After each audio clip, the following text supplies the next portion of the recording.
গোরা গোরা গোরা গোরা চাঁদি আমার ভক্ত মাঝে নেচে নেচে নেচে গেল। আজ শিবা স্বয়ং মহাপ্রভু আমার শিবাস, দেখো দেখো শিবাস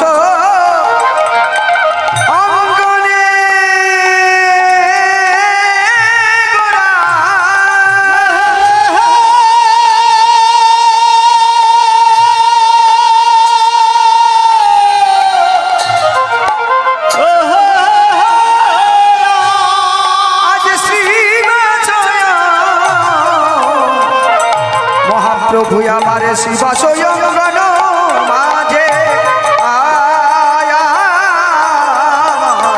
আমার প্রাণের গোরা চাঁদ। আজ শিবা স্বয়ং গণ মাঝে প্রভু আমার শিবা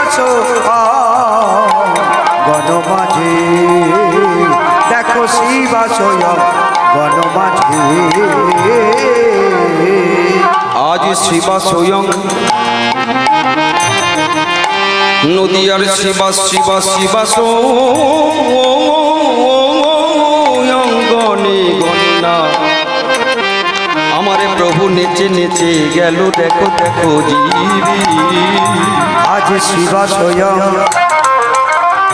প্রভু আমার শিবা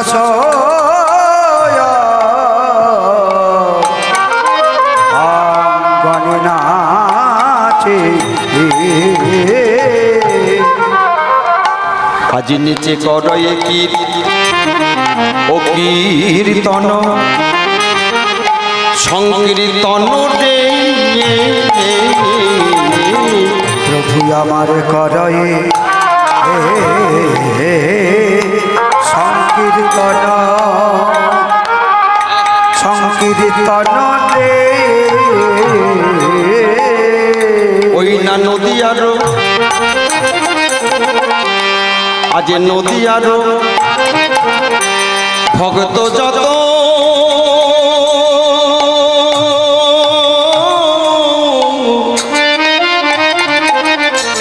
সবার আনন্দিত মন মনরে। দেখো দেখো নদিয়ার আজ নদিয়ার ভক্ত যত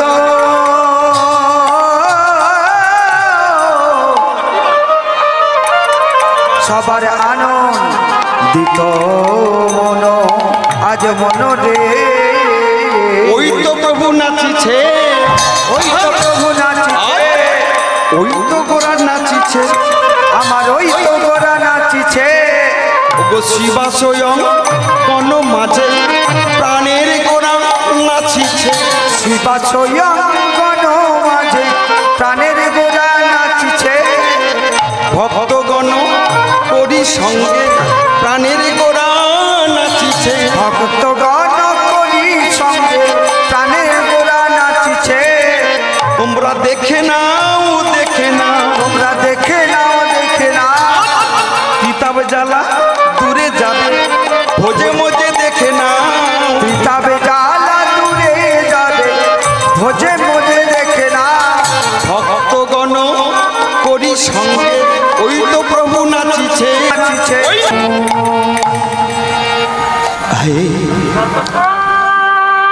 ঈশ্বর পরম কৃষ্ণ আবার ইভাগমা মনিটা দুটো ব্যাস সচ্চিদানন্দ রূপায় বিশ্বৎপত্তাদি হেতবে তাপত্রই বিনাশয়ে শ্রীকৃষ্ণ বয়ং নুব ধ্যান কৃতে দশ বিবর্ষ ত্রেতায় আয়নের যত তারপরে তো যচ্চমাসেন অহোরাত্র তাঙ্কল সদাশিবাম শ্রীমতী ভাগবতী কথা যস্য শ্রবণ মাত্রেন হরিচিত্ত সমাচ্ছয়ের যত ফলং নাস্তি তপস্যা যোগিনা সমাধিনা তত ফলং লভের কলৌ কেশবা কীর্তনাথ হরির নাম হরির নাম হরির নামৈব কেবলম কলৌ নাস্তে বনাস্তে বনাস্তে বগতিরন্যথা।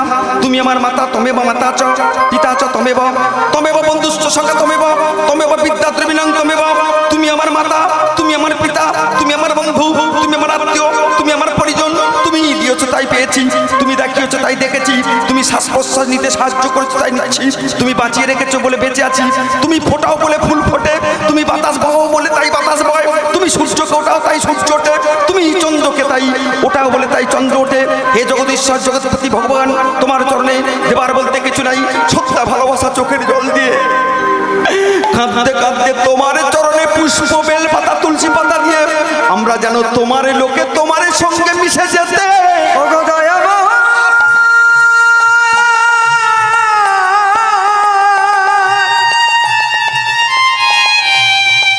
আমরা তোমার চরণে জল তুলসী দিয়ে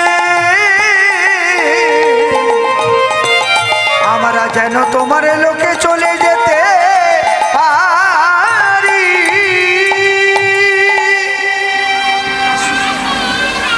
অধিক রাত হয়েছে, বেশি ভনিতা করব না, একদম সাবজেক্টে চলে আসি। কীর্তন শোনার মূলাকৃতি কি?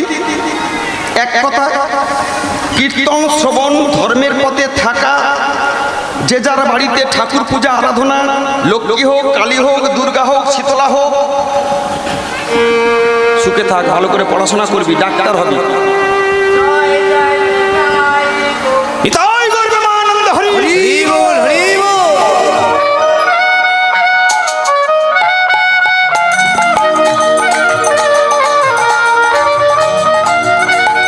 উলুধ্বনি উলুধ্বনি উলুধ্বনি নিতাই গৌর হরি হরি হরি।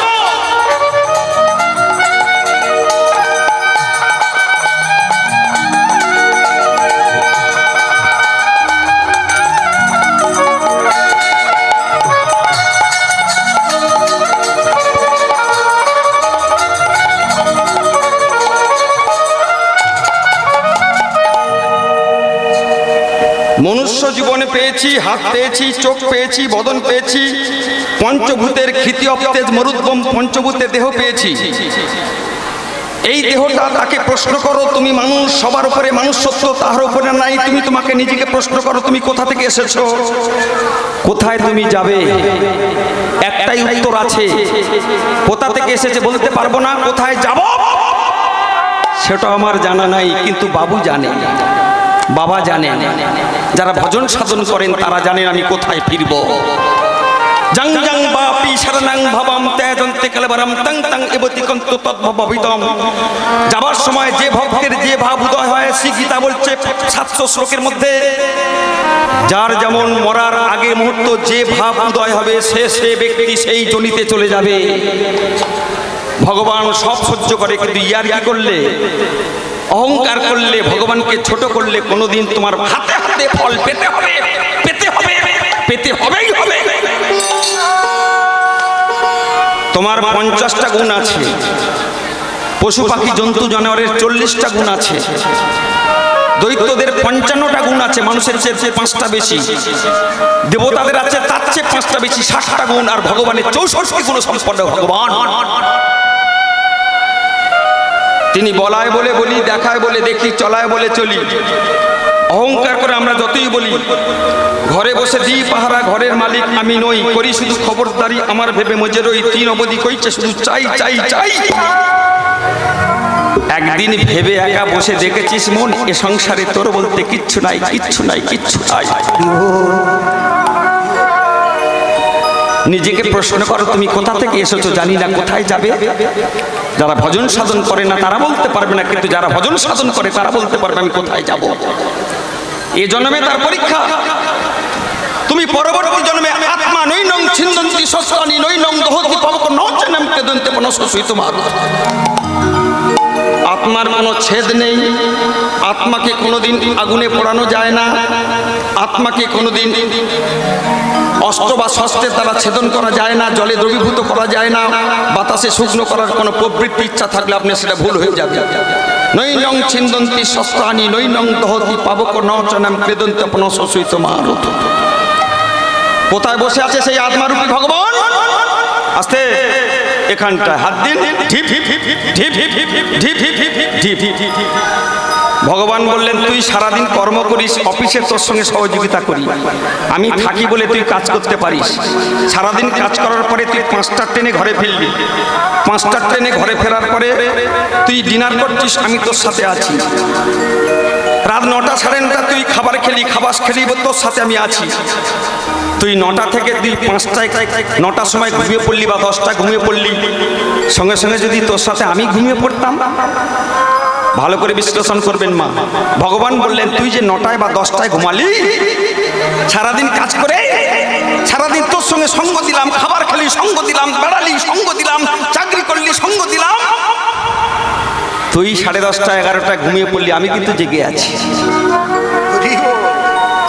তোমার সাথে সাথে ভগবান যদি ঘুমিয়ে পড়তো তোমার আর ঘুম ভাঙতো না। কি মা? ভাঙতো, চিরতরে তুমিও ঘুমিয়ে পড়তে।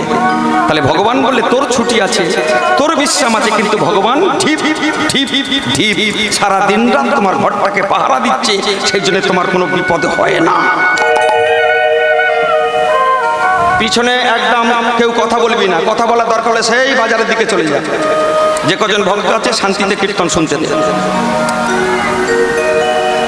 ঘরে বসে দিই পাহারা, ঘরের মালিক আমি নই। ঘরে বসে দিই পাহারা, কিন্তু ঘরের মালিক আমি নই। করি শুধু খবরদারি আমার ভেবে মজে রই, দিন অবধি কইছে শুধু চাই চাই চাই। ভগবানের কাছে লম্বা লিস্ট দিয়ে বলছি শুধু দাও দাও দাও। কোনোদিন ভগবানকে ভুলে জিজ্ঞাসা করছি তুমি নাও নাও নাও? সবসময় তোমার চাহিদা ভগবান পূরণ করেছে। তাই একটা ফুল বলছে, কি বলছে? ফোটাও বলে ফুটি গো দয়াল, ফোটাও বলে ফুটি গো দয়াল। আমরা বলছি চলাও বলে চলি, দেখাও বলে দেখি গো দয়াল, শোনাও বলে শুনি। এই মা বসে বল, এই ব্যক্তিটা তোমার ঘরে থেকে ছুটি নিলে চাল চলন আমার তোমার এই ভালোবাসা সম্বন্ধ দেওয়া নেওয়া, টাকা, বিল্ডিং, জমি জায়গা, সম্পত্তি, টাকার ব্যালেন্স সব কিছু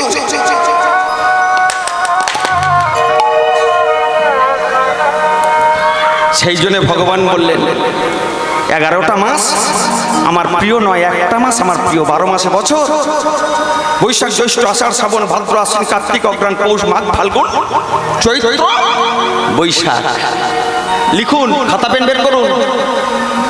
সবসময় হয়তো দেখা হবে না, যদি মোবাইল থাকে লোড করুন। ভগবান বলেন 11 মাসে যা পাপ করবি, একটা মাসে তোর আমাকে একটু প্রদীপ দে।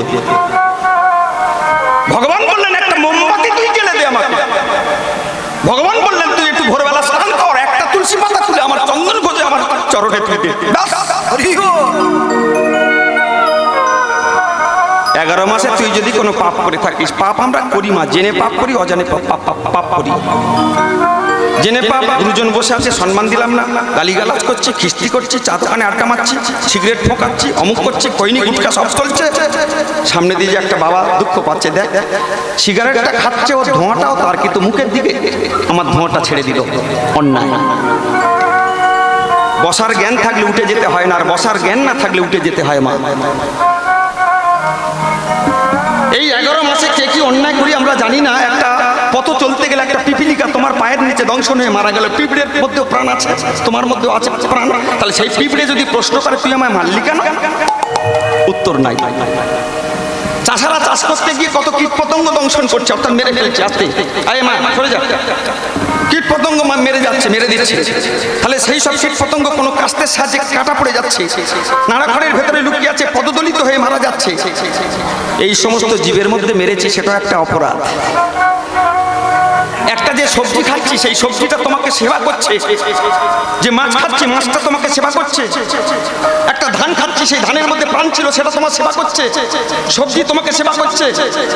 সবকিছু ভগবান বললেন তোর জন্য আজকে সেবা করার জন্য পৃথিবীতে অবতীর্ণ হয়েছে, সবকিছু সৃষ্টি করেছে, বিনিময়ে তুই 1 মাস পালন কর। এই যে পাপ করছিস এর নাম প্রাপ্ত পাপ।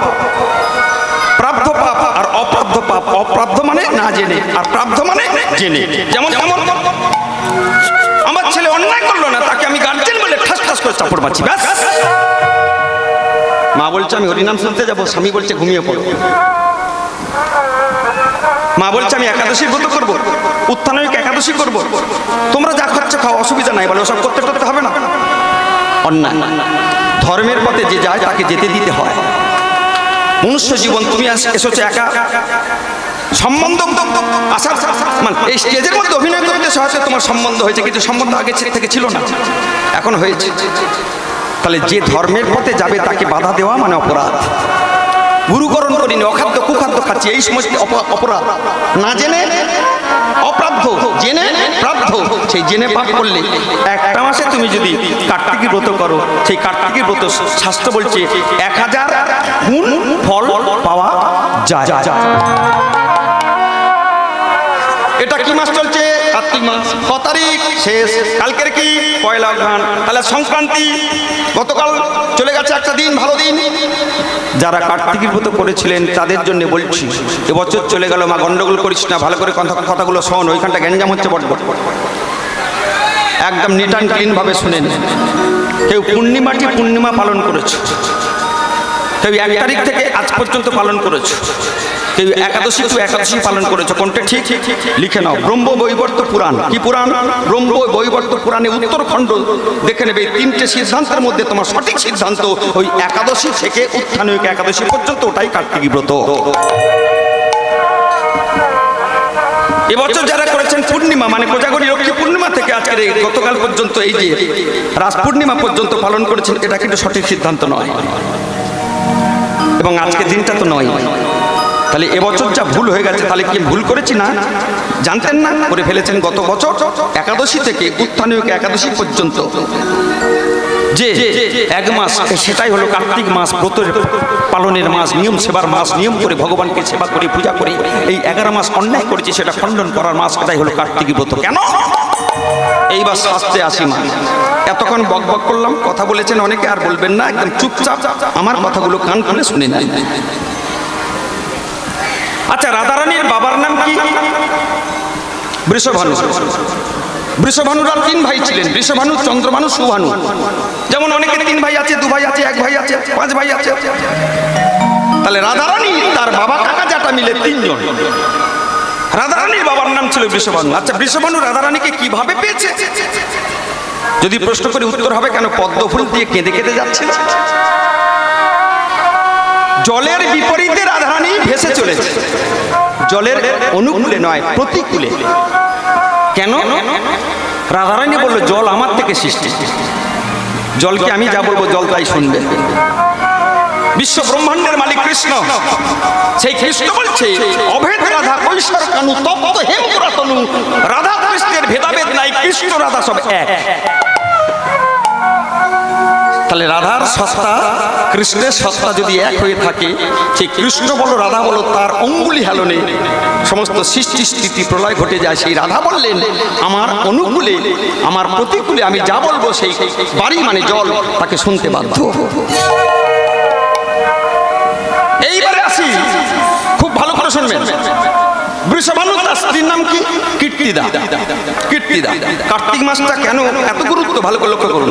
এ কথা হয়তো শোনেননি বা শুনেছেন, মিলিয়ে নেন। কার্তিক মাসটা কেন এত প্রিয়, কৃষ্ণ কেন ভালোবাসে, কেন ছাড় দিয়েছে, জানতে হবে। তাহলে কীর্তিদা রাধারানীর মায়ের নাম। সেই কীর্তিদা ছিল গর্ভবতী। এখানে একটা তত্ত্ব, তাহলে রাধারানী পেটের মধ্যে ছিল নাকি ফুলের কাছে ছিল? ফুলের মধ্যে ছিল। যারা কৃষ্ণ ভক্ত, রাধারানী ফুলের মধ্যে ছিল, কারণ রাধারানী হচ্ছে অজনী সম্ভবা। কোনোদিন তোমার আমার মতো দ্বার গ্রহণ করে জন্মগ্রহণ করেন না, তিনি আবির্ভূত হন। আবির্ভাব কোনো মায়ের কাছে আসবে কেন? ভক্ত মা যদি কেঁদে ডাকে, তোমাকে আমি পুত্র রূপে পেতে চাই, কন্যা সন্তান রূপে পেতে চাই, তার কাছে তদ্রুপ যাবে, তবে আপনার জন্মগ্রহণ করবেন না, আবির্ভূত হবেন। এটা ক্লিয়ার হলো। তাহলে কীর্তিদা, আস্তে, এই বাচ্চাগুলো এখানে খেলবি না, এটা খেলার জায়গা নয়, চলে যাও, একদম পিছনে চলে যাও। কীর্তিদা তিনি ছিলেন গর্ভবতী। তাহলে পেটে কি ছিল? পেটে ছিল বাতাস। লিখে নেন, পেটে ছিল বাতাস, বায়ু। বায়ুটা কমে গেল। ব্রহ্ম মুহূর্তে বৃষভান স্নানে গেছে। স্নানে গিয়ে দেখছি স্রোতের বিপরীতে একটা পদ্ম ফুল চলে যাচ্ছে। বুঝতে পারছেন না? স্রোতের বিপরীতে একটা পদ্ম ফুল ভেসে ভেসে চলে যাচ্ছে। ডুব দিয়ে যেই আমার ভগবান সূর্য নারায়ণকে প্রণাম করে যেই আমার উঠেছে, করে শব্দ শুনতে পেয়েছে, কাঁদছে কে যেন। ভালো করে লক্ষ্য করলেন বৃষভানু, দেখলেন একটা সন্তান ফুলের উপর শুয়ে পা নাড়ছে, মুখে তার কান্না। সাঁতরে সাঁতরে বৃষভানু চলে গেলেন পদ্ম ফুলের কাছে, সেখান থেকে ধরে আনলেন।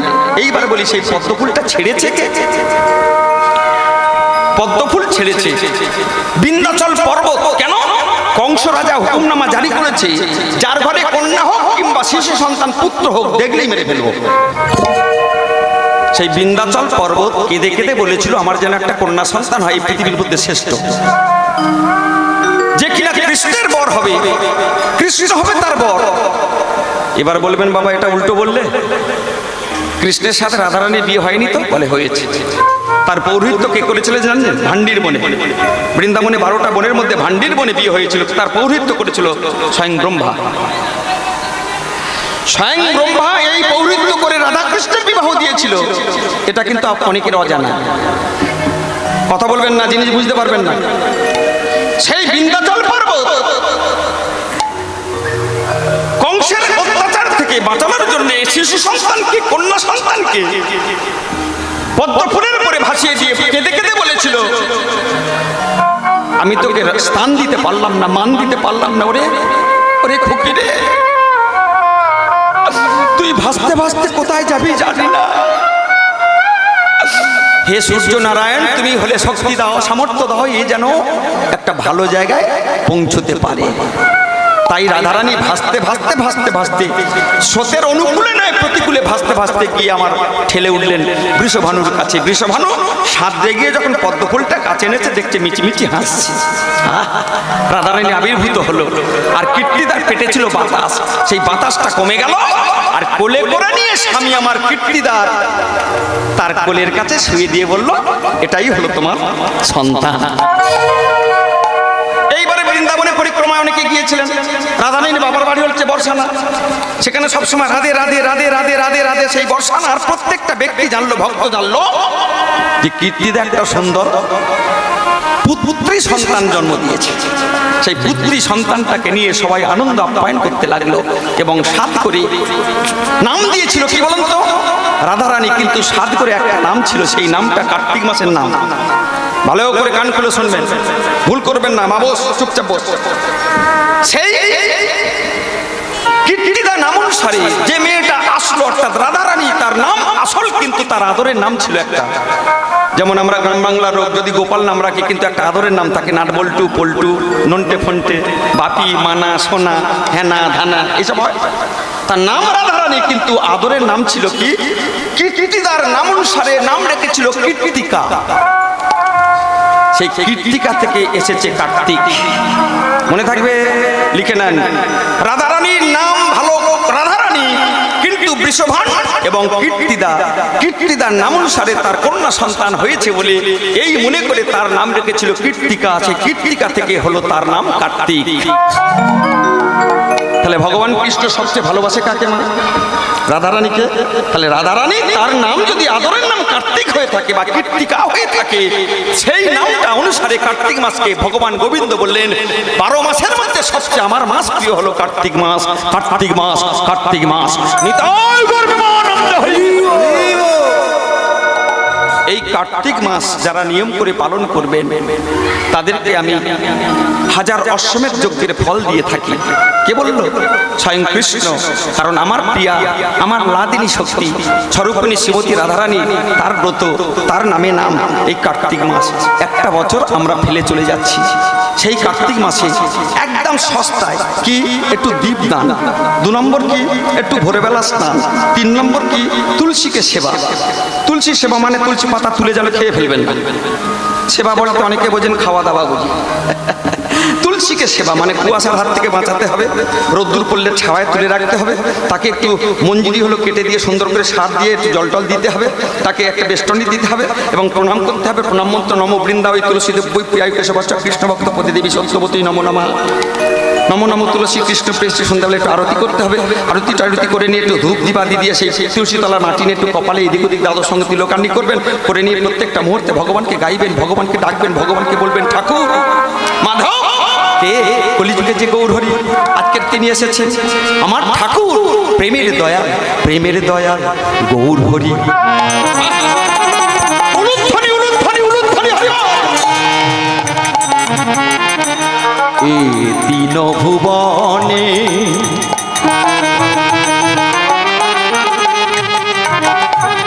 যারে তুলনা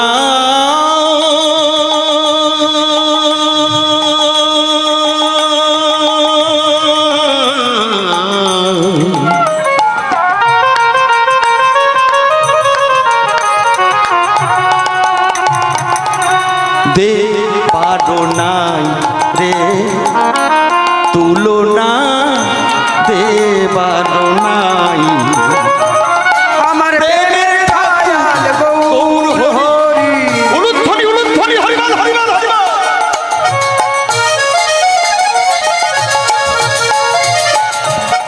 ও গো এ তিন ভুবনে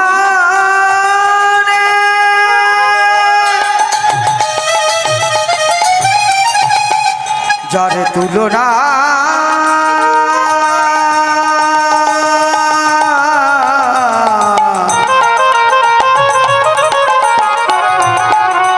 দেবার নাই তুলনা দেবার না আমার প্রেমের ঠাকুর গৌর হরি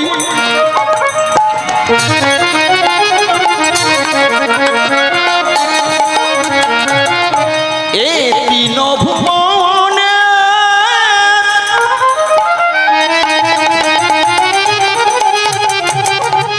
যারে তুলনা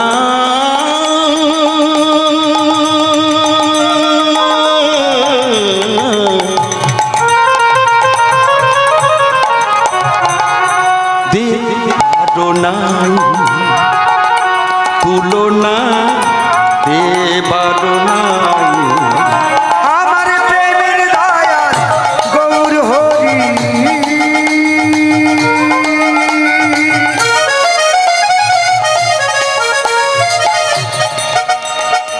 ও গো এ তিন ভুবনে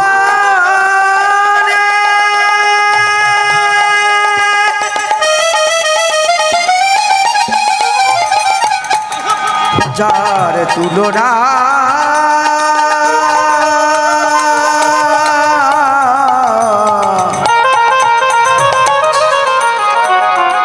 ও গো দেবার নাই যার তুলনা দেবার নাই বলে তুলনা ওরে সখী তুলনা ওরে তুলনা ওরে তুলিস না সই ও সখী রে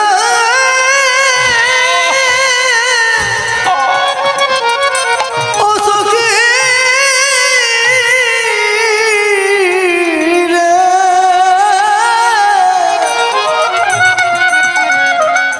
জানি তুলো না জানি তুলো না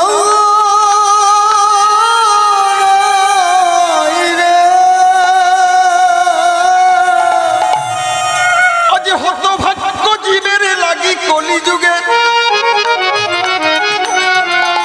রাধা কৃষ্ণ একটি হয়ে এসেছে রে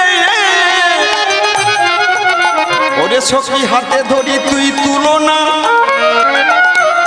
ওরে তুলিস না রে ওরে রাধা কৃষ্ণ এই কলিযুগে একে হয়ে এসেছে আমি হাতে ধরি বিনয় ওরে তুলো না তুলিস না রে হাতে ধরি আরে পায়ে পড়ি তুলো না তুলিস না রে তাই তো বলি আজ ধন্য হলো তুলিস না রে জীবের লাগি এলেন গৌর হরি তুলিস না আমার রাধা কৃষ্ণ এক তনু ওই না ধন্য ধন্য নিতাই গৌর হরি হরি হরি বল। ওটাই ধরি বিনয় করি ও তুই তুলো না ওরে সই তুলি রে প্রেমের ঠাকুর গৌর হরি এতি নভুবনে যারে তুলনা দেখবারো নাই, তুলনা দেখবারো নাই। সত্য ত্রেতা দাপর কলি রাম আদি অবতারে এবে নানা অস্ত্র ধরে কত অসুর করেছি নিধন, কলিতে অস্ত্র না ধরিব প্রেমে প্রেমে প্রাণে কারণ আমারিব নাম প্রেম দিয়ে জীবকে করিব উদ্ধারণ। কলিযুগ ধন্য কেন বাবা, একবার ফসকে যদি জীব বার করে বলতে পারো, একটা প্রদীপ যদি দিতে পারো, একটা যদি কার্তিক ব্রত পালন করতে পারো। এইবারের প্রশ্ন, চলুন কার্তিক ব্রত কেন এত আদরে সেটা বললাম, করলে কি পাবো, পাওয়ার জায়গাটা অতীব কিন্তু সুন্দর। কার্তিক মাস পালন করে কে কি পাবেন জানি না, তবে এই জিনিসটা অবশ্যই আপনাকে নিতে হবে। কি শুনে নেন।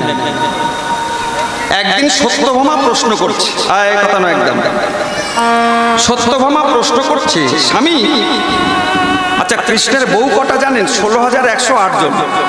এই 8টা পাডরানির মধ্যে সেকেন্ড নাম্বার সত্যভামা, প্রথম রুক্মিণী, তারপর সত্যভামা।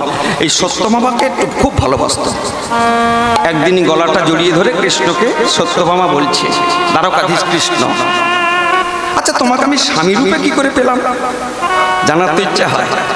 হ্যাঁ, অনেক গরিব ঘরের মেয়ে দেখবেন বড়লোক বাড়ির বউ হয়েছে, তা মনে মনে প্রশ্ন হয়, আচ্ছা আমি একদম গরিব নিঃস্ব, দুবেলা দুটো অন্ন জুটতো না, কিন্তু এখন নাম তো মনে মনে হয় অনেক, নিশ্চয়ই তার কিছু দেওয়া ছিল, তবে তো কিনা। আজকের যেমন আমাকে যিনি এই বস্ত্রটা যিনি দান করেছেন এবং আমার দলের যে টাকাটা সমস্ত অর্থ ব্যয়ভার বহন করছেন তিনি, আমার জ্ঞানে আমার কীর্তন আজকে এই 26-27 বছর হচ্ছে, আমি যেটুকু জানি এই যে কীর্তনিয়াকে বসন দান করেছেন, আপনারা শুনে রাখুন, অন্য বছর আপনারা সুযোগগুলো নেবেন, তার জীবনে বসনের অভাব হবে না। মন্দির হচ্ছে, কেউ যদি 10টা ইট দান করে তার কোনোদিন মহলের অভাব হবে না। কেউ যদি ভগবানকে সাজিয়ে সিঙ্গার করে দেয় তার সাজা গোজা সোনার অভাব হবে না। দেব না কিছু, শুধু লাভ খুঁজবো, আমার ছেলে চাকরি হয় না কেন, সেগুড়ে বালি আগে দাও, করে পাও, না করলে হরিনাম বসেছ শুনতে তবে কিছু পাবে, তুমি যদি ঘুমাতে বাবা তোমার পক্ষে।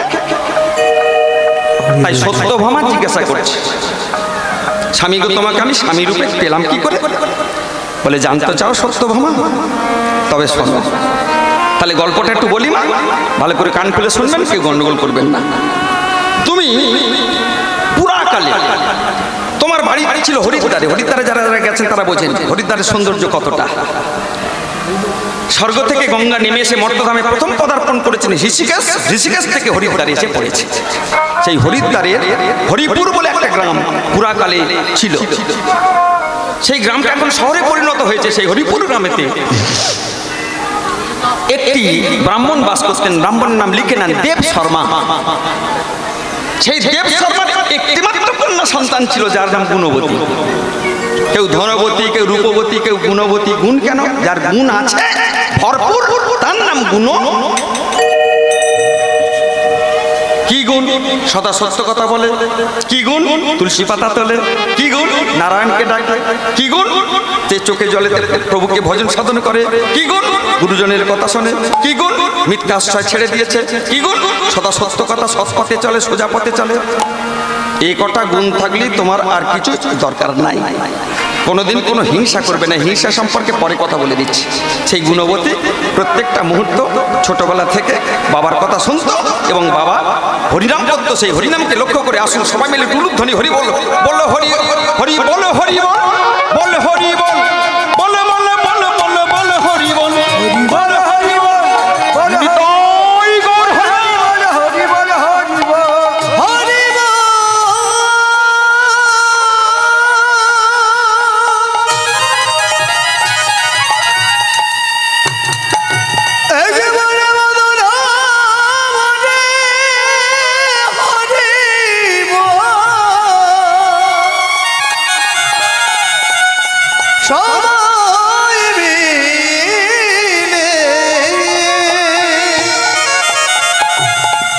একেবারে বদন একেবারে যদি হরিব নারায়ণ পদা পেদা নারায়ণ পরাক্ষর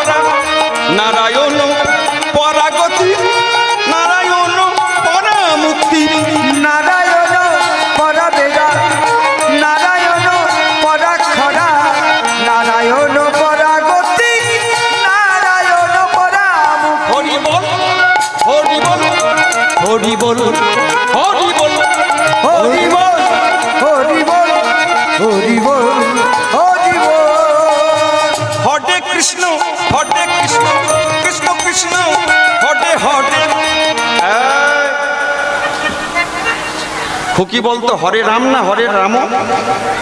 হরে রাম বলবো না হরে রামও বলবো? কিসে পড়িস? হ্যাঁ, রয়াকামো রাম হয় কিন্তু রামও হয়, কর কর হয়, কর কর হয়, কোথায় করো কোথায় কর এটা জানতে হবে। দশরথের ছেলে রাম, ওটা রাম। এখানে পয়ার পদাবলিতে পয়ার ছন্দে আছে বলে এটা রাম রাম হবে না, হয়ে যাবে রাম, মনে থাকবে। এখানে থাকলে চুল, এখানে থাকলে ভুরু, মেয়েরা বাদ চলে যাও, ছেলেদের এখানে নামলে কি গোপ, এটা নামলে দাড়ি।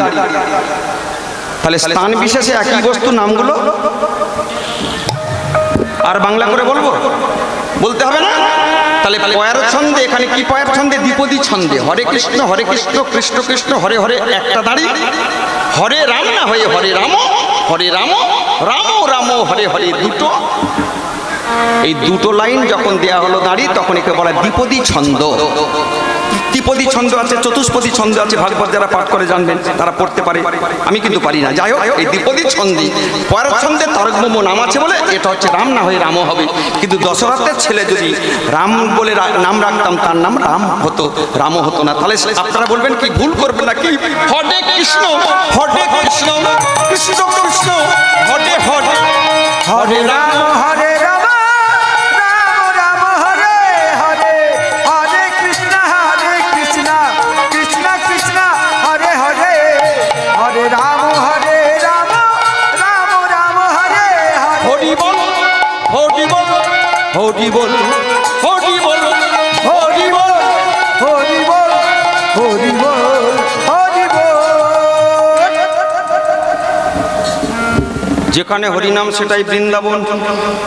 এখানে অনেক আত্মীয় স্বজন এসেছেন, ইয়ার কি করে হলো, যদি বাসরে আসেন তাই কাজ। তাহলে এই যে বৃন্দাবনের সভা বসেছে, নিতাই চাঁদের হাট বসেছে, এসেছেন সবাই, সেই হরিদ্বারের গুণবতীদের বাড়িতে বৃন্দাবনের হাট বসেছে, নিতাই চাঁদের হাট বসেছে।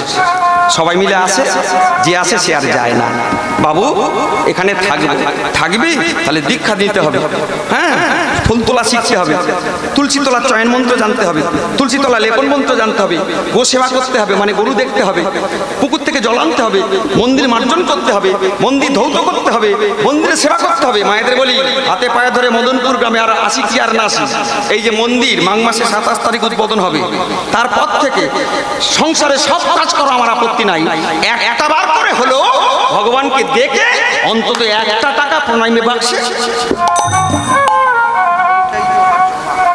একটুখানি ফুচকা খাওয়া কম করে, ঘুগনি ফুচকা কম খেয়ে 1 টাকা করে হলো প্রণামী বাক্সে।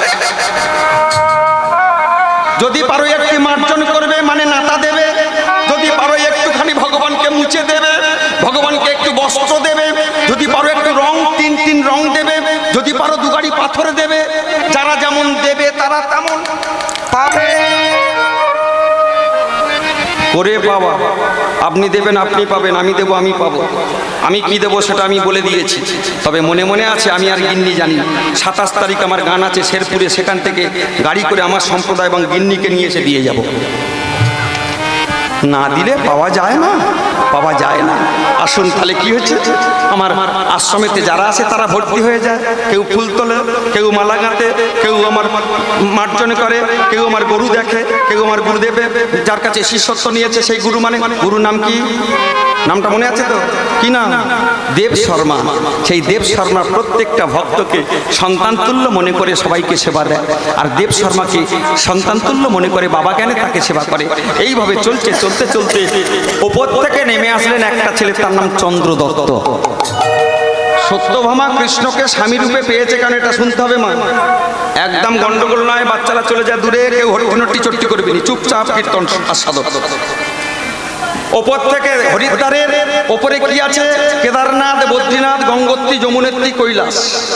ওই কেদারনাথের পাশে থেকে একটা ছোট্ট পরিবার, বাবা আছে, মা আছে, ছেলে আছে। ছেলে বলেছে, বাবা কি রে খোকা, যদি শিষ্যত্ব গ্রহণ করতে হয় ওই দেব শর্মার হরিদ্বারে, ওখানে আমি ভর্তি হব। যাবি? যা। উনি খুব ভালো মানুষ, ন্যায় শাস্ত্র সম্পর্কে, তত্ত্ব সম্পর্কে এবং শাস্ত্র সম্বন্ধ বহু জ্ঞান। ওখানে গিয়ে যদি তুই শিষ্যত্ব গ্রহণ করতে পারিস, কিঞ্চিত নিতে পারিস, তোর জন্মটা উতরে যাবে। যা।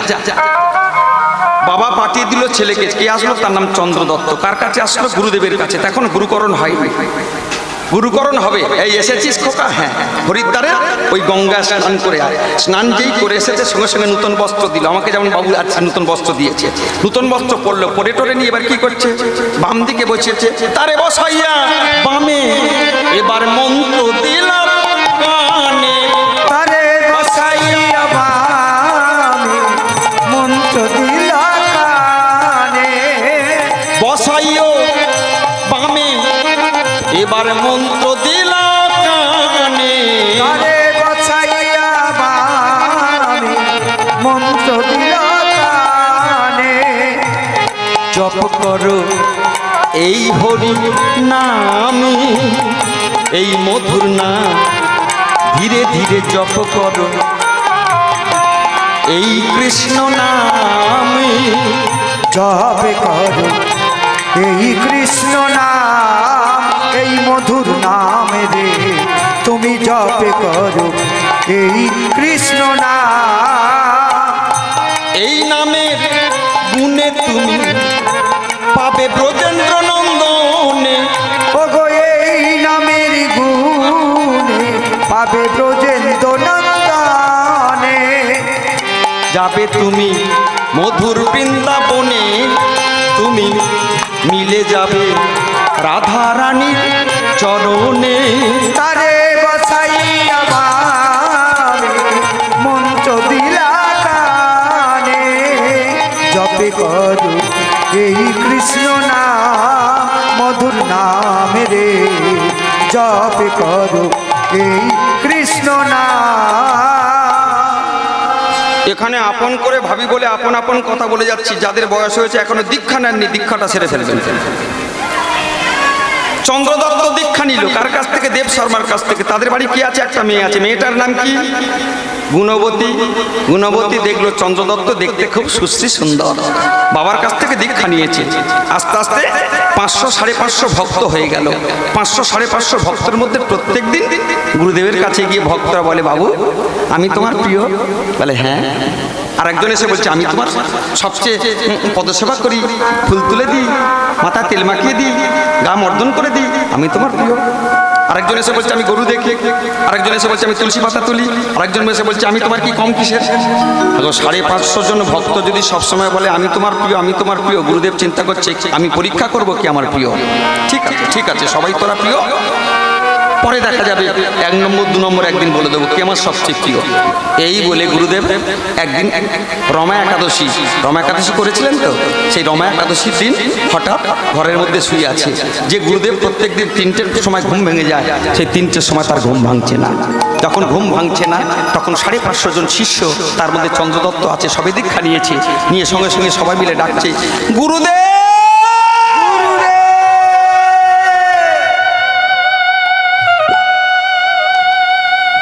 গুরুদেব এই এদিকে তাকা, কি হয়েছে?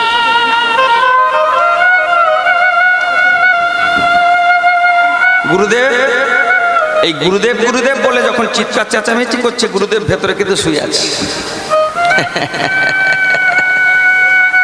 গুরুদেব 3টের সময় ওঠা, প্রতিদিন উঠে তিনি তুলসী পাতা চয়ন করেন, প্রতিদিন চোখের জলে রাধারানীকে সেবা করেন। প্রত্যেকটা মুহূর্তে আজকে বৃন্দাবনের শোভা দেখে, আজ গুরুদেব উঠছে না কেন? উৎকণ্ঠার সাথে সবাই দরজাটা ঠেলে ভেতরে,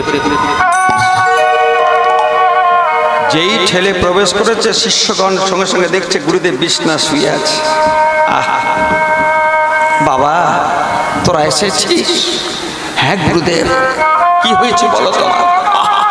আরে ও সহ্য করতে পারছি না, কি হয়েছে বলো না গুরুদেব। কি কি?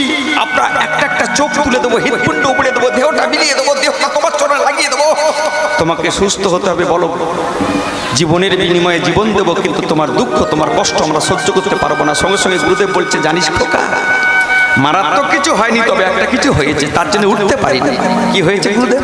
ভালো করে শুনবেন।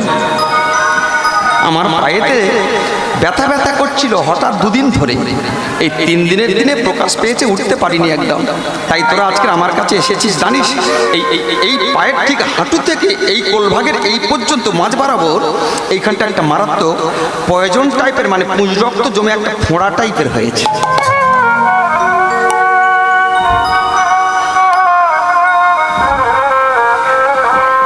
উঠে বসেছে, বসে হাঁটতে যাচ্ছে কিন্তু হাঁটতে পারছে না, বসে পড়েছে। তখন গুরুদেব বলছে 550 জনের মধ্যে চন্দ্রদত্ত দূরে দাঁড়িয়ে আছে। ভালো করে শুনবেন। সেই 450 ভক্ত, 550 ভক্তের মধ্যে চন্দ্রদত্ত দূরে দাঁড়িয়ে আছে, আর বাদ বাকি ভক্ত একদম ঘিরে ধরেছে।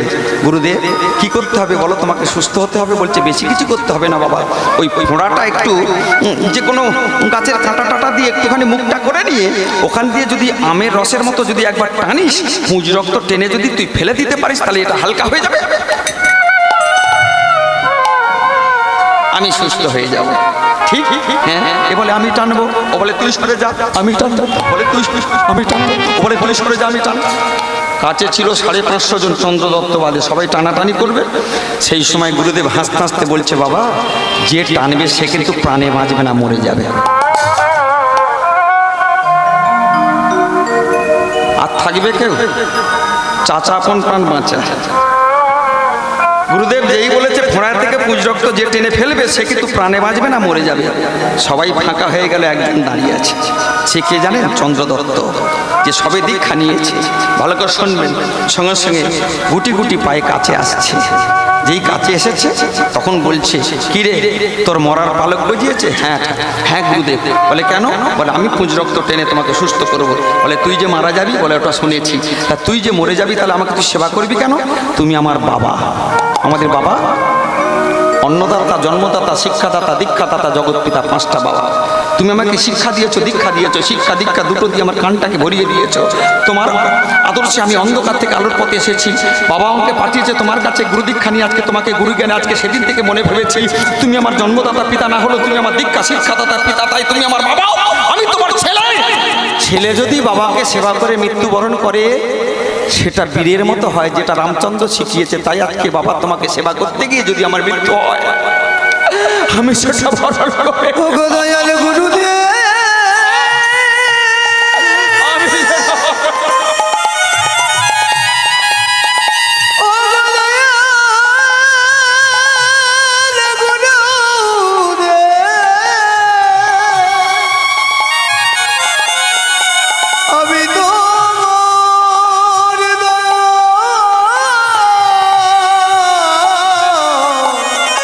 তোমার জন্য মৃত্যুবরণ করিতে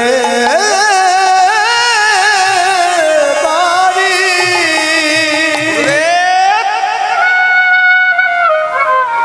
তোমাকে সেবা করে যদি আমার মরণটা হয়, জানবো বীরের মৃত্যু হয়েছে। আমার মরার তো সব জাগেছে, তুই আয়। তাহলে ধীরে ধীরে আসলো গুরুদেব, এই ডান হাতটা নিয়ে শিষ্যর ঘাড়টা ধরে ফোঁড়ার মধ্যে, তবে মত তুই মত। চন্দ্রদত্ত জান আমি তো মরেই যাবো, তো একবার এক কাজ করি, টেনেই দেখি। এই বলে গুরু ব্রহ্মা গুরু বিষ্ণু বলে এই বলে টেনেছে। টানার পরে দেখা যাচ্ছে পুঁজ রক্ত ওঠেনি, উঠেছে শুধু আমের রস। কি উঠলো? আমের রস। কেন? যেই আমের রসটা মুখে গেছে, দুটো মুখটা ফুলে উঠেছে।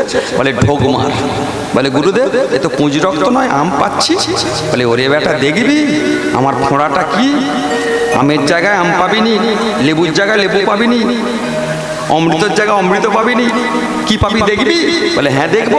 কাঁচি আন। এই বলে ছুটে একটা কাঁচি এনেছে, ব্যান্ডেজটা যেই কেটে দিয়েছে, এত বড় একটা আম এখান থেকে, যেই আমটা ধপাস করে পড়ে গেছে, সঙ্গে সঙ্গে চন্দ্রদত্ত চমকে গেছে। প্রভু গুরুদেব তোমার ফোঁড়া কোথায়? বলে ওরে যারা হরিনাম করে তাদের ফোঁড়া হয় না। আদি দৈবিক, আধ্যাত্মিক, আদি ভৌতিক, এই ভৌতিক জ্বালা তাদের থাকে না। ছাপে কাটবে না, ফোঁড়া পেঁচড়া হবে না, ঘামাচি হবে না। তাহলে হরিনাম করার ফলটা তাহলে আমি গুরুদেব তোর হতাম না। শোন, এটা পরীক্ষা করলাম কেন জানিস? ওই যে বুক ঠেলে ঠেলে আমি তোমার প্রিয়, আমি তোমার প্রিয়, 550 তার মধ্যে তুই একটাই খাঁটি, তারপর সব। এই পরীক্ষাটার জন্য আমাকে 3 দিন কষ্ট করতে হলো। তাহলে কি হবে? বলে তোকে আমি আমার আপন করে রাখবো। বলে কি করে? বলে আমার একটা মেয়ে আছে। বলে দিনে দিনে বাড়িছে, দিনে দিনে বাড়িছে, দিনে দিনে বাড়িছে, দিনে দিনে বাড়িছে, গুণবতী নাম তার, দিনে দিনে বাড়িছে, গুণবতী নাম তার, দিনে দিনে বাড়িছে। বলে আইরে খোকা বুকে আয়, বলে আইরে খোকা বুকে আয়, আমি তোকে ধরে রাখবো। আইরে দিনে দিনে গুণবতী বড় হয়েছে। সঙ্গে সঙ্গে চন্দ্রদত্তকে বলছে, খোকারে তোর যে গুণ দেখলাম, মৃত্যুর উপেক্ষা করে তুই আমাকে সেবা করার নাম করে যে আমাকে উপকার করলি, তাই তোকে আমি আমার জামাই করব, ওই গুণবতীর সাথে তোকে বিবাহ দেবো, তোর মত আছে?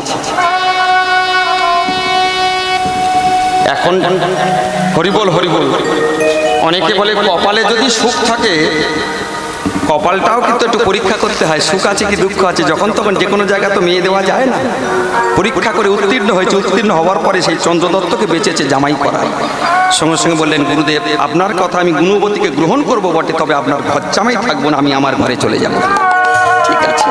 গুণবতীর সাথে চন্দ্রদত্তের হরিদ্বারের ওই হরিপুর গ্রামে বিবাহ হলো। হয়ে গুণবতীকে নিয়ে চলে গেল কোথায়? উত্তরে, মানে আরো উপরে ঠেলে উঠলো, মানে হিমালয়ের উপরে বদরিকা আশ্রমের পাশে। হরিবল। এই গ্রামেতে থেকে একদিন মনে মনে ঠিক করলেন, গুণবতী এবং তার স্বামী, তার শ্বশুর এবং তার মা এই চিন্তা করে একটা যজ্ঞ করবে। যজ্ঞ করি কেন? ধর্ম অর্থ ঘুমাবে না, সামনে বসে একদম ঢুলবে না, দেখে দাও। ধর্ম অর্থ কাম মোক্ষ, হ্যাঁ একদম একদম ঘুম না। ধর্ম অর্থ কাম মোক্ষ, চতুর্বর্গের ফল পাওয়ার জন্য তারা কি করলো? মনে গিয়ে কাঠ কাটতে গেছে। যজ্ঞ করতে গেলে তিনটে জিনিস দরকার। মা কি কি বলতে পারো? ঘি চাই, ঘি। এই কথা নয়, ঘি চাই। সমিধা, সমিধা মানে কি? সমিধা মানে বেলকাঠ। সাকুল্য মানে পঞ্চশস্য। তাহলে সমিধা, সাকুল্য এবং ঘৃত, এই তিনটে জিনিস। তাহলে ঘি আছে, পঞ্চশস্য আছে, আর সমিধা না আনলে যোগ্য হবে না। তাই সমিধা আনতে গিয়েছিল কোথায়? জঙ্গলে। সেই জঙ্গলে তোমার একটা রাক্ষসী বাস করত। সেই রাক্ষসী যখন চন্দ্রদত্ত এবং তার বাবা সমিধা আনতে কাঠ কাটতে বেলকাঠ নিতে গেছে, সেই জঙ্গলের মধ্যে সেই রাক্ষসীর পেটে চন্দ্রদত্ত এবং তার বাবা দুজনেই। রাক্ষসী যখন খাচ্ছিল, ভালো করে শুনবেন, মুখে তার কৃষ্ণ নাম হরিনাম ছিল বলে চন্দ্রদত্ত এবং তার পিতা স্বর্গে চলে গেল। কিন্তু খবর এলো গুণবতীর কাছে, কি তোর স্বামী, তোর শ্বশুর মারা গেছে, জীবনে আর ফিরবে না। পথের দিকে কাঙালিনীর মতো তাকিয়ে আছে। কি করে আমি আর বাঁচবো না আমি? এই দেখতে দেখতে বেশ কিছুদিন হয়ে গেল। দেব শর্মা নিজের গুণবতীর বাবা মারা গেল। গুণবতী বাপের বাড়ি থেকে শ্বশুর বাড়ি থেকে বাপের বাড়ি ফিরে আসলো। বাপের বাড়ি কোথায় ছিল? হরিদ্বারের হরিপুর গ্রামে। সেই হরিপুর গ্রামে ছোটবেলা থেকে সে বারব্রত শুরু করলো। বারব্রত করতে করতে এসে পৌঁছলো কার্তিক মাস। এই কার্তিক মাসে গুণবতী স্নান করে প্রতিদিন ভাগবত কথা শোনে। কি শুনতে হয়? ভাগবত কথা। কার্তিক মাসে নিয়ম করে ভাগবত কথা গুরুমুখে শুনল।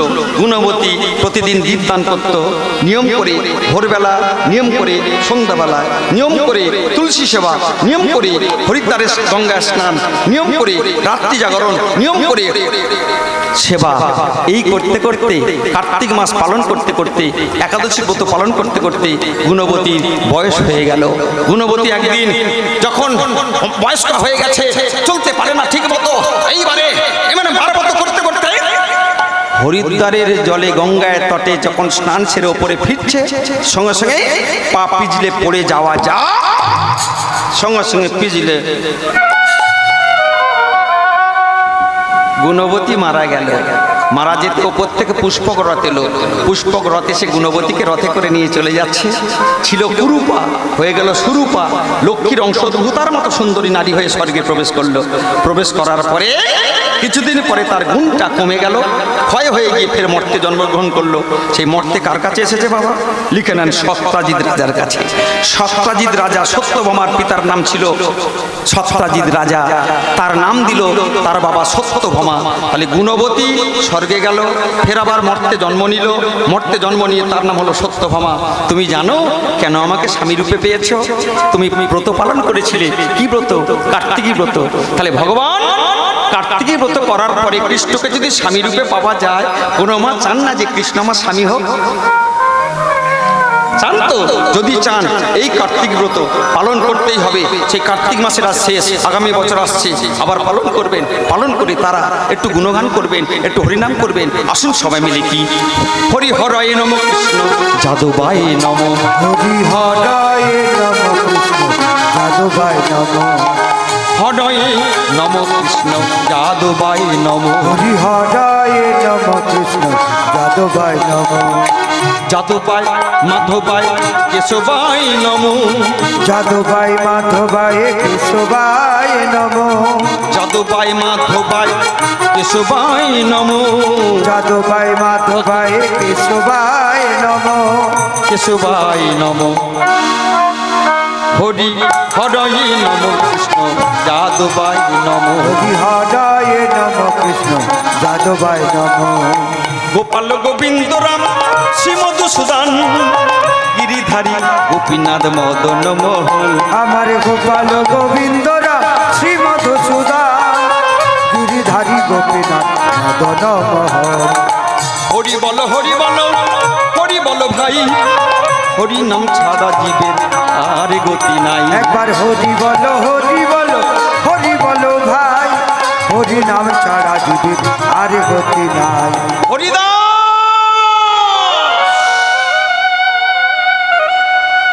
শুনো শুনো নিত্যানন্দ শুনো হরিদা সর্বত্র আমার আজ্ঞা করহ প্রকাশ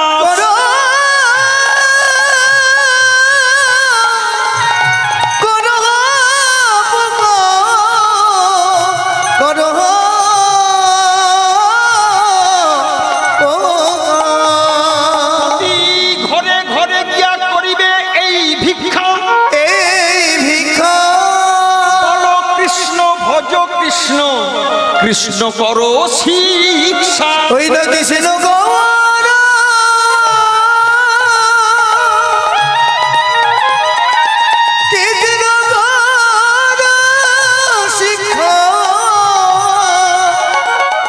কৃষ্ণ গৌর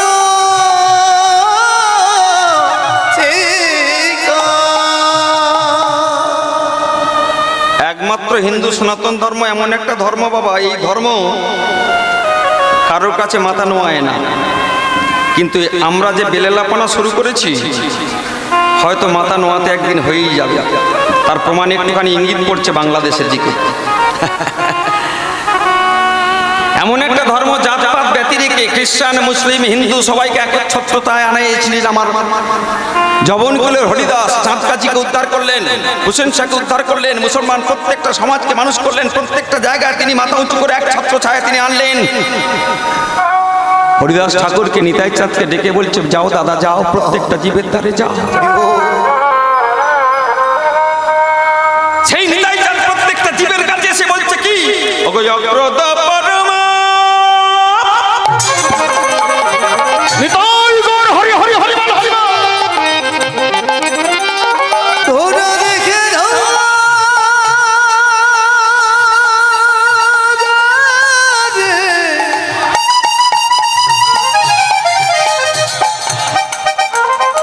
ওই নয় ক্রোধ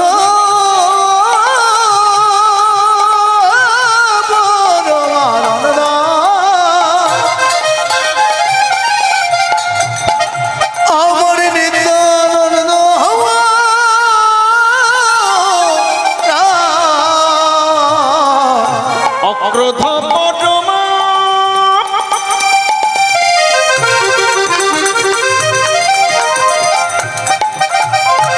পরমানন্দ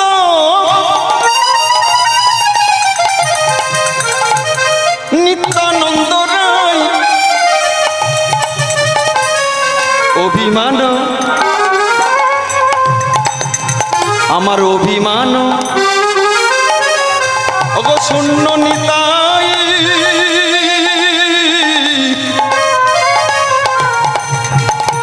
নগরে বেড়াই ওই নয় ক্রোধ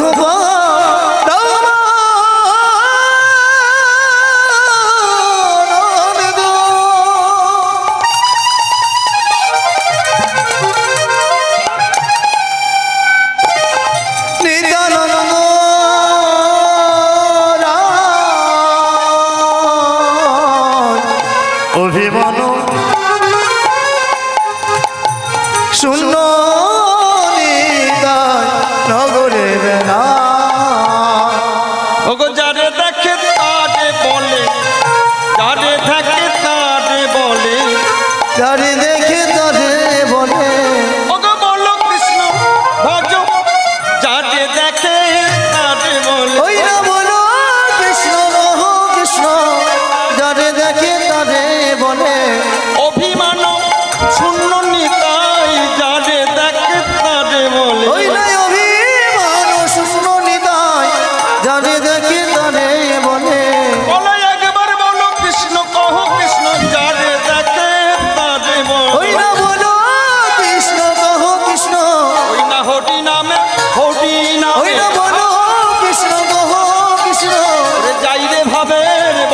কৃষ্ণ ওই না বলো কৃষ্ণ গো কৃষ্ণ আমার হরিদাসকে সঙ্গে নিয়ে ওই না বলো কৃষ্ণ গো কৃষ্ণ বলে এমন সুযোগে আর আসবে না ভাই বলো কৃষ্ণ গো কৃষ্ণ বলে মিলে ওই না নিতাই গৌর হরি হরি হরি মা ওই না বলো কৃষ্ণ গো কৃষ্ণ আরে হরি বিনয় করি বলো কৃষ্ণ গো কৃষ্ণ আমরা বলো কৃষ্ণ লহ কৃষ্ণ অভিমান শূন্য নিতাই অভিমান শূন্য নিতাই নগরে বেড়াই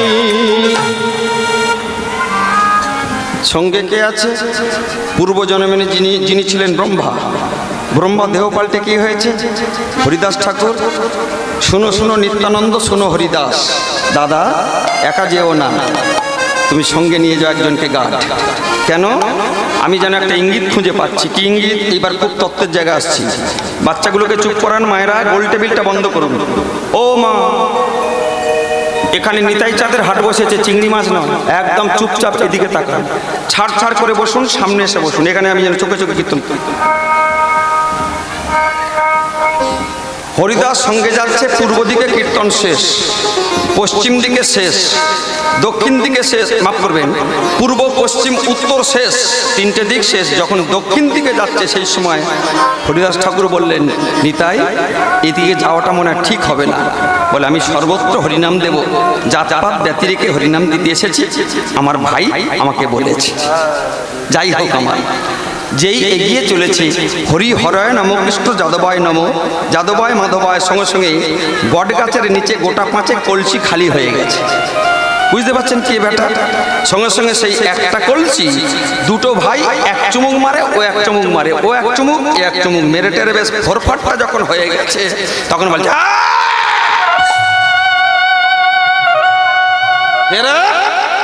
হরিনা সাধু সন্ন্যাসী, কত সাধু সন্ন্যাসী তুড়ি মারলে নবদ্বীপে সব জগামাধার নামে কাঁপে। আয় সন্ন্যাসী, তোর হরিনাম বন্ধ কর, বন্ধ কর, বন্ধ কর। জগা একবার বল, প্রেম সে বল, একবার বল, শান্তি পাবি, মুক্তি পাবি, কষ্ট হবে না, তিতাব জ্বালা দূরে যাবে। জ্ঞান দিচ্ছিস, আমরা জ্ঞান দিচ্ছিস, আমাদের নামে এই নবদ্বীপ সমাজ, ব্রাহ্মণ সমাজ থরথর করে কাঁপে। কাঁপুক, বল একবার, কণ্ঠে কণ্ঠ দিয়ে বল একবার, ওরে বল। তবে রে, তবে রে শয়তান, কথা শুনিস না, সঙ্গে সঙ্গে মাথায় ছোট ভাই একটা কলসি নিয়ে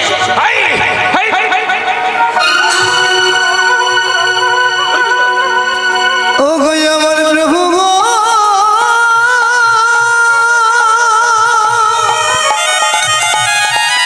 ও গো আমার প্রভু গো, ও গো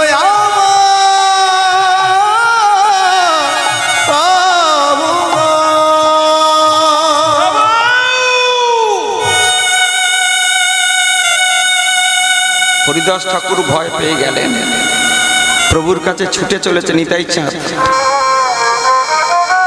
এখানে খুব একটা তত্ত্ব, আমি তত্ত্ব বলবো, আপনাদের নিতে পারবেন তো? অসুবিধা নেই তো?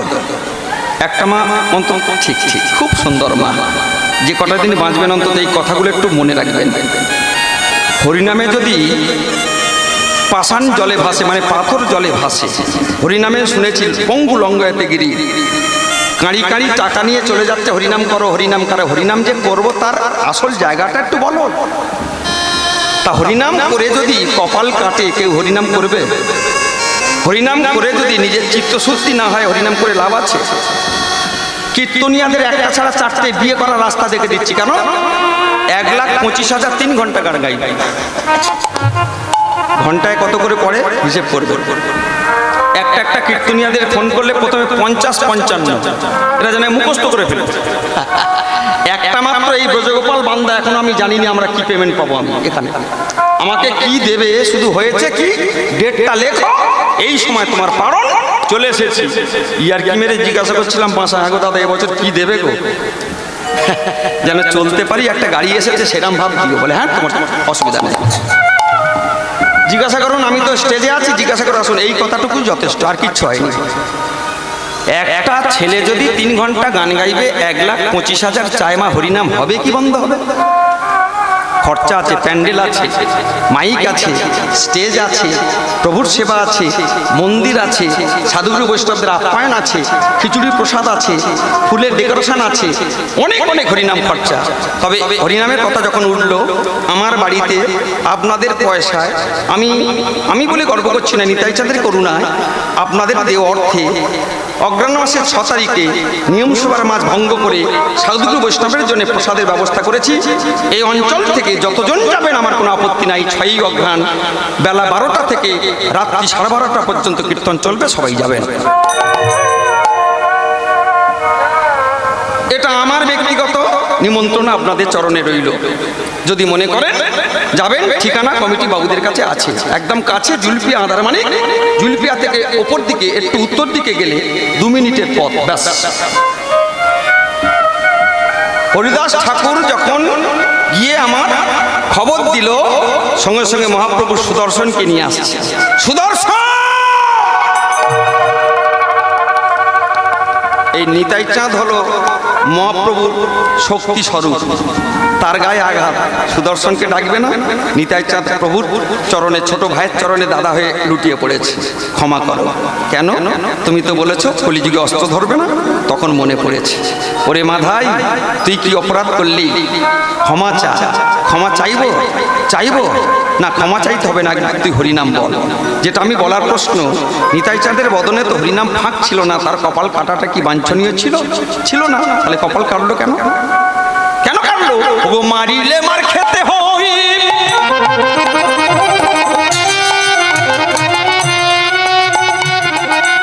জানাই আছে চিরকাল।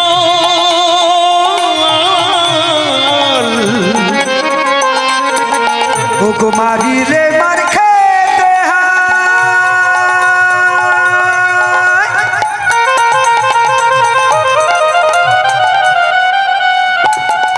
জানাই আছে চিরকাল।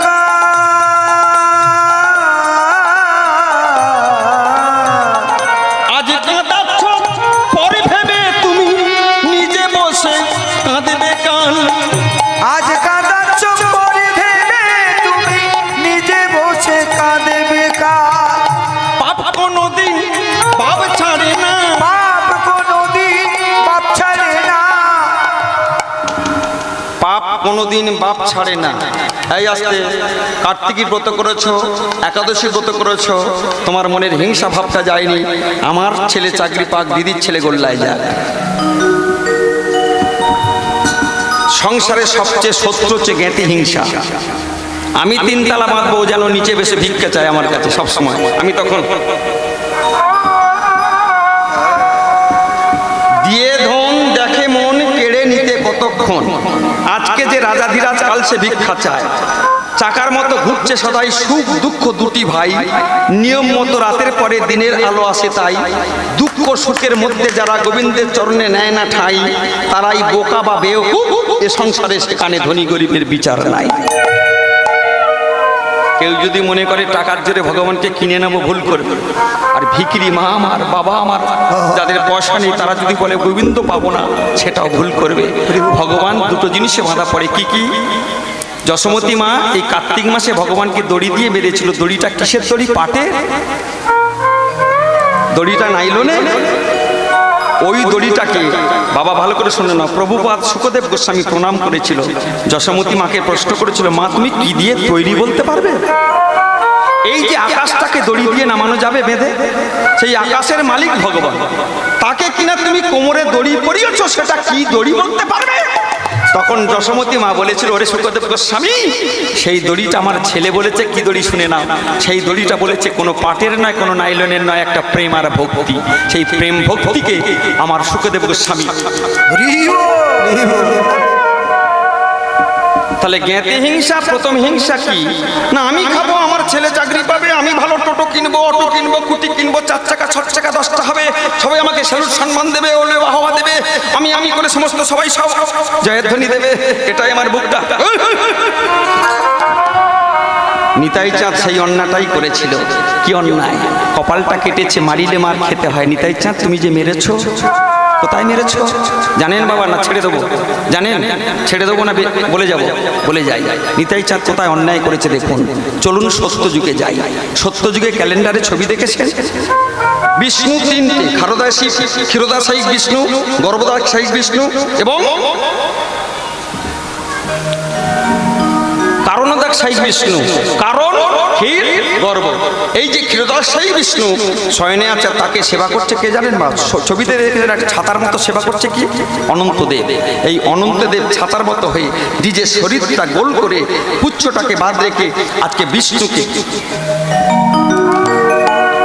এত সুন্দর সেবা পেয়েছে। বা দিদি ভাই সঙ্গে সঙ্গে অনন্তদেবকে নারায়ণ বললেন, হে অনন্ত, তোমার সেবায় আমি খুব খুশি, বলো তুমি কি চাও? আমি চাই প্রভু তুমি দেবে। হ্যাঁ দেব, প্রতিজ্ঞা করো। দেব দেব দেব। ঠাকুর গো, যেখানে যাব, যেখানে তুমি যাবে আমি সেখানে যাব, সেখানে তোমাকে আমি সেবা করব, যেগুলি যাবে তুমি আমাকে তুমি সঙ্গে ছাড়ো, চরণ ছাড়া করবে না। কথা দাও। কথা বলিস না, বুঝতে পারবি না। চরণ ছাড়া করবে না বলো? বলছে ঠিক আছে। তাহলে সত্যযুগে যে আমার ক্ষীরোদাসায়িক বিষ্ণু ছিল, সে দেহ পাল্টে কি হলো? রাম হলো। রামের বাবার নাম কি? দশরথ। উঠে যেও না। রামের বাবার নাম কি? দশরথ। দশরথের আর একটা ছেলে ছিল, তার নাম কি? লক্ষ্মণ। আচ্ছা, রামায়ণ যখন আলোচনা হচ্ছে, যারা উঠে যাচ্ছ তাদের ফাঁক পড়ে যাবে, যাও চলে যাও, অসুবিধা নেই। বলো তোমা, দশরথের 4টে ছেলে কি করে হলো? রাম, লক্ষ্মণ, ভরত, শত্রুঘ্নে যে জন্মগ্রহণ করলো, তার আগে কিন্তু একটা কন্যা সন্তান হয়েছিল, তার নামটা কি? একটু তত্ত্ব। বাহ, সুন্দর। নামটা ছিল শান্তা। এই শান্তা একদিন গুরুদেব বলল, যদি ওই খুকি তোমার শান্তা বিভান্তক মুনির ছেলে ঋষ্যশৃঙ্গ মুনির সাথে বিবাহ করে বনবাসী হয়, তবে কিনা তোমার সেই শান্তার স্বামী অর্থাৎ ঋষ্যশৃঙ্গ মুনি এসে যদি এই অযোধ্যা পুরীতে যজ্ঞ করে, সেই যজ্ঞ থেকে যে পায়েস হবে, সেই পায়েসটাকে যদি রানীগণ খেতে পারে, তবে তোমার। রাম, লক্ষ্মণ, ভরত, শত্রুঘ্ন হয়েছিল ওই মেয়েটার জন্য, শান্তার জন্য। দশরথের প্রথমে একটা কন্যা সন্তান, সেই সন্তান চলে গেল বনে, যজ্ঞ করলো, হলো, পায়েস খেলো। কৌশল্যা, তার কাছে হলো রাম। কৈকেয়ী, তার কাছে হলো ভরত। আর সুমিত্রা, 2টো ছেলে। কি মা? লক্ষ্মণ আর শত্রুঘ্ন। যে লক্ষ্মণ সেবক হয়ে এসেছে, সেবা করার নিমিত্তে এসেছে। রাম যদি পূর্ণ ব্রহ্ম হয়, তিনি হলেন ভক্ত সেবক।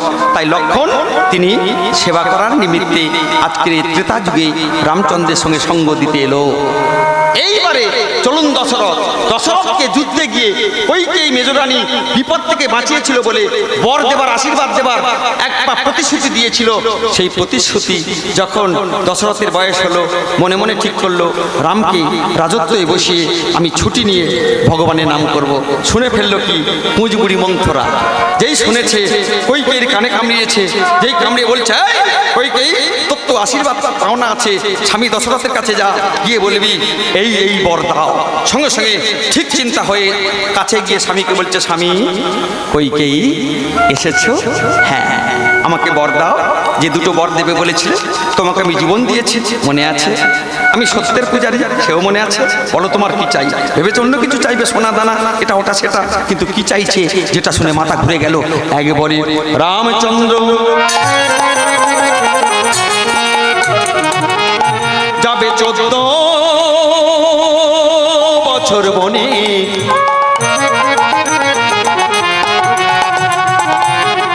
আর একবারে আমার ভরত বসবে সিংহাসনে। একবারে রামচন্দ্র যাবে 14 বছর বনে, আর একবারে আমার ভরত বসবে সিংহাসনে। দাও দাও স্বামী এই আশীর্বাদ, দাও দাও স্বামী এই আশীর্বাদ, অন্য পরে আমি চাই না স্বামী, দাও দাও আমায় এই আশীর্বাদ। অন্য কিছু চাই না আমি, একবারে রামচন্দ্র যাবে 14 বছর বনে, আর একবারে আমার নিজের ছেলে ভরত বসবে সিংহা। একবারে রামচন্দ্র যাবে 14 বছর বনে, আর একবারে আমার ভরত বসবে সিংহাসনে।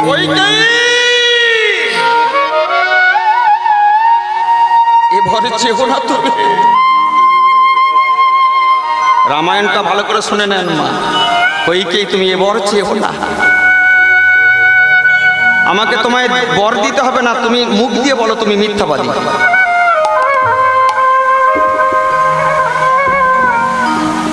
আমার লাগবে না, তুমি বলো মিথ্যাবাদী। আমি কোন সংসার এই 4টে স্তম্ভের উপর টিকে রাখবেন বাবা। আপনিও সংসার করছেন, আপনিও ছেলেপুলের বাবা, আমিও ছেলেপুলের বাবা। এই 4টে স্তম্ভের উপর সংসারটাকে বেঁধে রাখবেন: সত্য, নিষ্ঠা, ধর্ম, নীতিজ্ঞান। এই 4টে স্তম্ভের উপরে রঘুবংশ টোটাল রাজত্বটা টিকে ছিল। মানে ওই বংশের কেউ যদি কথা দিত, কথা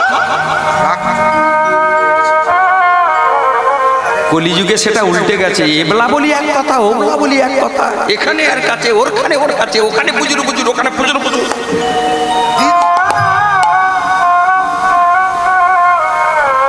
এই 4টে স্তম্ভের উপরে যে ফ্যামিলি দাঁড়িয়ে থাকবে তাদের মতো খুশি, আনন্দ, সুখ, শান্তি থাকবে না। কইকেই প্যাঁচ ধরেছে, বলে আশীর্বাদ দিতে হবে না, বলো আমি মিথ্যাবাদী।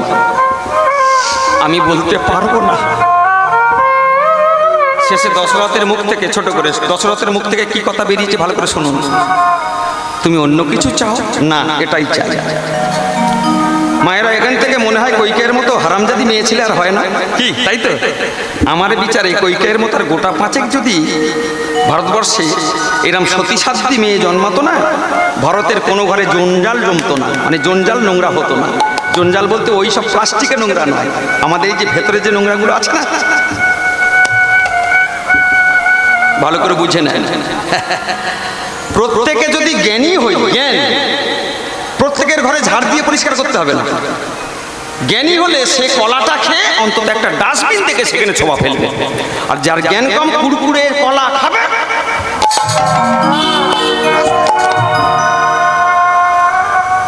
খেলি তুই তোর কলা শাঁস আর ছোবাটা ফেলছিস রাস্তা, সেটা কি পিছল খেয়ে বুড়ো বুড়ি যদি পড়ে যায়? কিন্তু সে যদি জ্ঞানী হতো, বলো তোমাকে দিতে হবে না, বলো আমাকে তোমার আশীর্বাদ দিতে হবে না, তাহলে বনবাসে পাঠাচ্ছে কেন? জ্ঞানী বলে। রামচন্দ্র বনবাসে গেলে জ্ঞানী? বলে হ্যাঁ জ্ঞানী। কেন? রামচন্দ্র যদি বনবাসে না যেত, ক্ষতি হতো সবচেয়ে কার মা? অহল্যা। অহল্যা বসে আছে পাশানি হয়ে। কেন? অভিশাপ। রাম যাবে, স্পর্শ করবে, উদ্ধার। তা আমি ছুঁয়ে দিলে কেউ যদি মানবী হয়, পাশানি থেকে মানবী হয়, তাহলে যাবো না কেন? কে জানতো? কৈকেয়ী জানতো, তাই বলছে যা। কেন জানেন? কথাটা ভালো করে শুনে নেন, কান খুলে শুনে নেন। নিজের ছেলে, অর্থাৎ কৈকেয়ী তার নিজের ছেলে নয়, কৌশল্যার ছেলে আমার রাম। কিন্তু কৈকেয়ী যতটা রামচন্দ্রকে ভালোবাসত, তার চতুর্গুণ ভালোবাসে কৈকেয়ী। কিন্তু তার মা নিজের মা হয়ে তার এক মনে ভালোবাসে না। একটা রাত যদি রামকে না দেখে, কৈকেয়ী, কই রে খোকা, খোকা কোথায় গেলি? এই তো মা। চোখে চোখে থাকবি, খাওয়াটা ঠিক মতো হয়েছে কিনা, তোকে ঠিক মতো দেখতে না পেলে আমার প্রাণটা যেমন কেমন উড়ে যায়। তাহলে সেই মেয়ে ছেলে, সেই কৈকেয়ী মা রামকে বলছে 14 বছর বনে যা। এখানে পেঁচগুলো বুঝতে হবে বাবা। সবচেয়ে ক্ষতি হতো মারীচ, সবচেয়ে ক্ষতি হতো ওই বিশ্বামিত্র মুনি, সবচেয়ে ক্ষতি হতো অগ্নি দেবতা, সবচেয়ে ক্ষতি হতো আমার কি ওই গরুরের 2 ছেলে জটায়ু সম্পাতি, সবচেয়ে ক্ষতি হতো শবরী, সবচেয়ে ক্ষতি হতো লঙ্কেশ রাবণ, সবচেয়ে ক্ষতি হতো বিভীষণ, সবচেয়ে ক্ষতি হতো সারা পৃথিবীর। কেন? মর্যাদা পুরুষোত্তম রাম চেনালো কি করে? এই ভারতবর্ষের মর্যাদা দিতে হয় কি করে? আজকের মানুষকে ভালোবেসে ভগবানের মন কাটতে হয়। কথা বলবে না, আস্তে আস্তে জিনিসগুলো বুঝে না। পালা তো শুনছেন অনেক, এইগুলো একটু ভালো করে জিনিসটা ছাড়িয়ে ছাড়িয়ে বলে যায়। আস্তে আস্তে তাই চলে যাচ্ছে আমার। রামচন্দ্র শুনতে পেয়েছে, শুনতে পেয়ে বাবার কাছে এসে বলছে, বাবা আমি তোমার পিতৃসত্য পালনের জন্য বনবাসে যাব। তা রাম যদি বনবাসে যা। তুই লক্ষণ ছটফট করছিস কেন? বনবাসটা তোর মানে মা চেয়েছে, মেজো মা চেয়েছে রাম বনবাসে যাবে 14 বছরের জন্য, তুই যাবি কেন? কি প্রশ্ন তো বাবা এখানে হয়, কিন্তু রাম যেই বনবাসে যাওয়ার জন্য রেডি হয়েছে, এদিকে লক্ষণ ঠাকুর ছুটে এসে হাজির।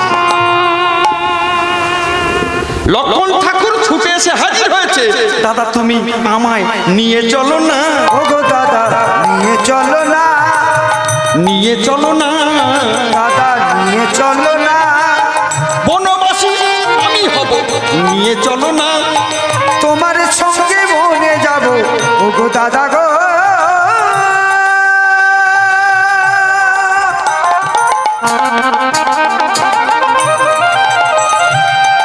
আমি তোমার সঙ্গে বনে যাব, ওগো দাদা আমায় নিয়ে চলো, আমি তোমার সঙ্গে বনবাসী হব, ওগো দাদা আমায় নিয়ে চলো,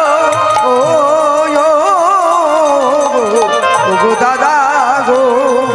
তোমার কাছে আমার এই বিনতি, আমি তোমার সঙ্গে বনবাসে যাব, ওগো দাদা গো আমায় তুমি নিয়ে চলো, ওগো দাদা গো। আরে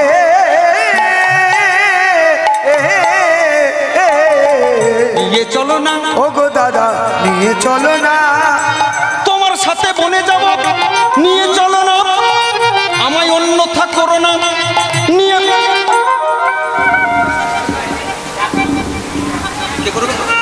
ভিক্ষে করবে তো। সঙ্গে সঙ্গে কি হলো মা, যেই আমার রামচন্দ্র বনবাসে যাচ্ছে, লক্ষণ এসে বলছে আমায় নিয়ে চলো। তখন রামচন্দ্র বলছে, মা মেজমা কার বনবাস চেয়েছে ভালো করে শুনেন। 14 বছরের জন্য রামচন্দ্র বনবাসে যাবে, আর সিংহাসনে বসবে মেজমায়ের ছেলে ভরত। তা তুই আমার সাথে যাবি মানে? চুপচাপ রাজত্বের ভেতরে যা। সেই সময় লক্ষণ ঠাকুর মনে মনে ভেবেছিল, আজকে তুমি দাদা বলে যা ইচ্ছা বলবে তাই মানতে হবে। আমি যদি দাদা হতাম, এই শুধু কথাটা ভেবেছে। অন্তর্যামী ভগবান চতুরের শিরোমণি সব তো জানে আপনার মনে কি হচ্ছে, আমার মনে কি হচ্ছে, সব জানে। কে কি করছে, কে কি করছে না, কে গন্ডগোল করছে, কে ঘুমাচ্ছে, সব উপর থেকে ফোকাস। শুধু মনে মনে বলেছে আমি যদি দাদা হতাম। সঙ্গে সঙ্গে বলছে পরবর্তী যুগে, দাপর যুগে আমি হব তোর ভাই কানাই, আর তুই হবি আমার দাদা বলাই। বলাই। বলরাম হলো আর যে আমার রাম, সে হলো ছোট ভাই কানাই। সঙ্গে সঙ্গে সেই ইচ্ছাটা পূরণ করে দেবে পরবর্তী যুগে। এই বলে দুজন যখন চলে যাবে, চলে যেতে যাচ্ছে, সেই সময় একটা মেয়ে ছেলে এসে বলছে, অর্থাৎ সীতা এসে বলছে, স্বামী আমিও যাব। শীতে তোমার বনবাস হয়নি, তুমি রাজকন্যা, বনে অনেক দস্যু আছে, রাক্ষসী আছে, জঙ্গল আছে, সেখানে সাপ আছে, হ্যাঁ তুমি সেখানে যেতে থাকতে পারবে না। স্বামী গো, আমি কার মেয়ে বলো তো? সীতার বাবার নাম রাজর্ষি শিরোদ্ধর জনক, জনকের পিতার নাম নিমি। ওই নিমি শরীরটাকে মন্থন করে জনককে জন্ম দেওয়া হয়েছে। জনকের যজনই সম্ভব, কোনো দ্বার গ্রহণ করে আসেনি। সাধু ঋষি মুনিগণদের আশীর্বাদ ফলস্বরূপ ওই হয়েছে জনক। তাহলে আমার কন্যা জনক, হ্যাঁ আমার পিতা জনক, জনকের বাবার কাছ থেকে জ্ঞান নিয়ে আমি তোমাকে বিবাহ করেছি। হরধনু ভঙ্গ করে তুমি আমাকে স্ত্রীরূপে পেয়েছো। তুমি ভাবলে কি করে তুমি গাছতলায় থাকবে, আমি রাজ পট্টাবে শাড়ি পরে রাজসুখ ভোগ খাবো, এটা তুমি ভাবলে কি করে স্বামী? তুমি গাছতলায়, আমার ধর্ম গাছতলায়। তুমি অর্ধাহারে, আমার ধর্ম অর্ধাহারে। তুমি অনাহারে, আমার ধর্ম অনাহারে। তাই আমি তোমার সঙ্গে যাব। এই বলে যখন ঠিক করেছে, চির বসন পরে তিনজন, রাম, লক্ষ্মণ এবং সীতা, তিনজন চলে যাচ্ছে। যেতে যেতে যেতে যেতে আজকে রাজত্ব থেকে, অযোধ্যা থেকে যখন বেরিয়ে যাচ্ছে, সবার চোখে জল। কেমন তার সিনটা দেখুন, লক্ষ্য করুন। ওগো রাজার দুলালি,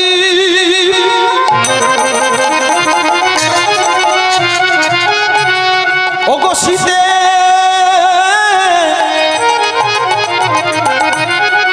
আজ বনবাসে যাই গো, ওগো রাজার দুলালি সীতে, আজ বনবাসে যাই, ওগো রাজার দুলালি সীতা,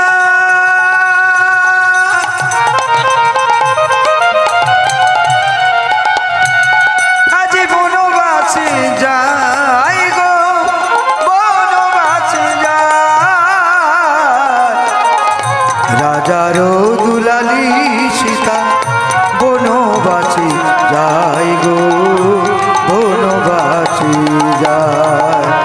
ঘোষণা, সীতা রাম লক্ষ্মণ যেমন বনবাসে যাচ্ছে, আপনাদের কাছে কমিটি বাবুরা যাচ্ছে, অতীব কষ্ট করে বাসরটা চালাচ্ছে। পাশে বাম পাশে দেখতে পাচ্ছেন মন্দির, এই মন্দিরটা এখনো পর্যন্ত পাথরের কাজ সমাপ্ত হয়নি, রঙও ইনকমপ্লিট হয়ে আছে।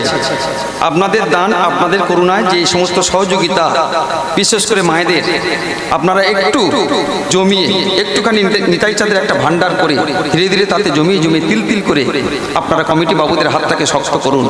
কমিটি বাবুরা যদি না পারে নমস্কার করবেন, কথা বলবেন না, উঠে যেতে হবে না দেবার ভয়ে, শুনুন।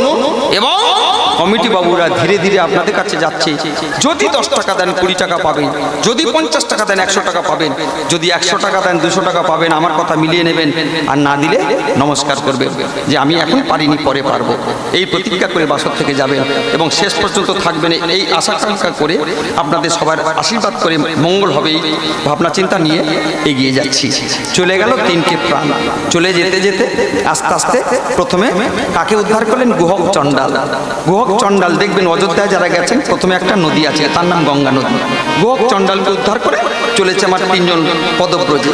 যেতে যেতে কত কণ্টকাকীর্ণ রাস্তা, কত ছাবের মানে বিরহ যন্ত্রণা, কত দস্যু, কত টাকা, হিম বা রাক্ষসীকে উদ্ধার করলেন। রাক্ষসীকে উদ্ধার করে চলেছেন এবার তাকে জটায়ুর 2টি ছেলে, গরুরের 2টো ছেলে জটায়ুর সম্পাতি, তাকে উদ্ধার করলেন। সবরীকে উদ্ধার করলেন। সবরীকে উদ্ধার করে আস্তে, কথা নয়, কথা নয়, চলেছে দক্ষিণ দিশা পঞ্চবটির বনে। পঞ্চবটির বনে যেই গেছে সেই সময় হরিবল সীতা একটা জিনিস নিয়ে গিয়েছিল, বিষ্ণু।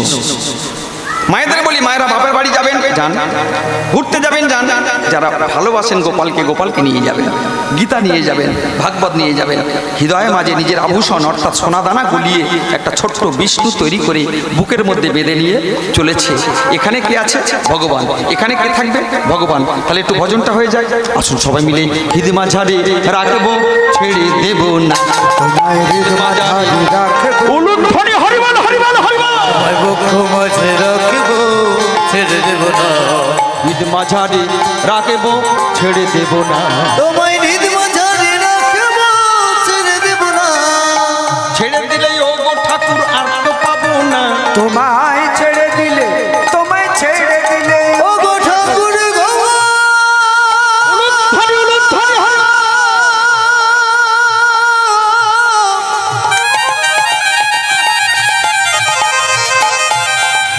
ও গো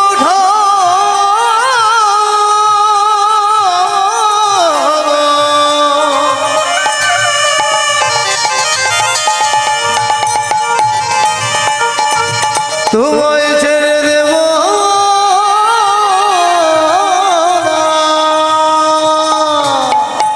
তোমায় ছেড়ে দিলে ও গো ঠাকুর আর তো পাবো না, তোমায় ছেড়ে দিলে, তোমায় ছেড়ে দিলে ও গো ঠাকুর আর তো পাবো না।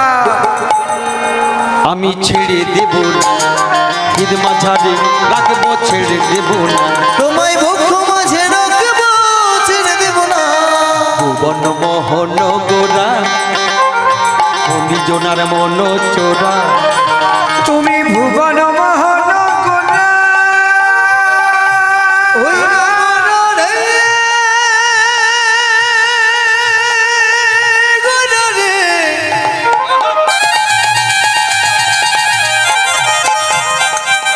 ওই না ভুবন মোহন গোরা, গোরা রে,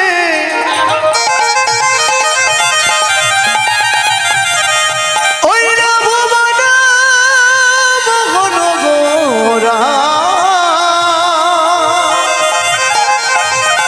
আমার গোরা গো, গোরা রে, ভুবন মোহন গোরা, মণিজনার মন চোরা, ওই না ভুবন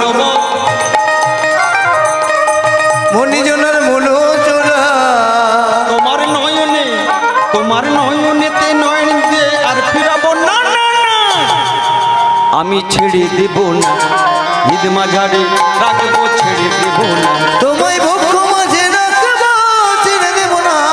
হৃদ মাঝারে রাখবো, ছেড়ে হৃদয় গৌর হরিবল হরিবল হরিবল। ছেড়ে দেব না। তোমায় হৃদ মাঝে রাখবো, ছেড়ে দেব না। তোমায় বক্ষ মাঝে রাখবো,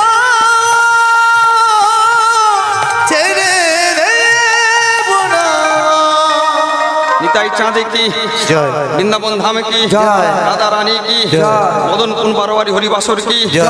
ভক্তবৃন্দ কি, জয়। গুরুদেব যে যা স্মরণ করে নিতাই প্রেমানন্দে হরি হরি হরি হরি হরি বল। পরমেশ্বর ভগবান মঙ্গল করুন, মঙ্গল করুন।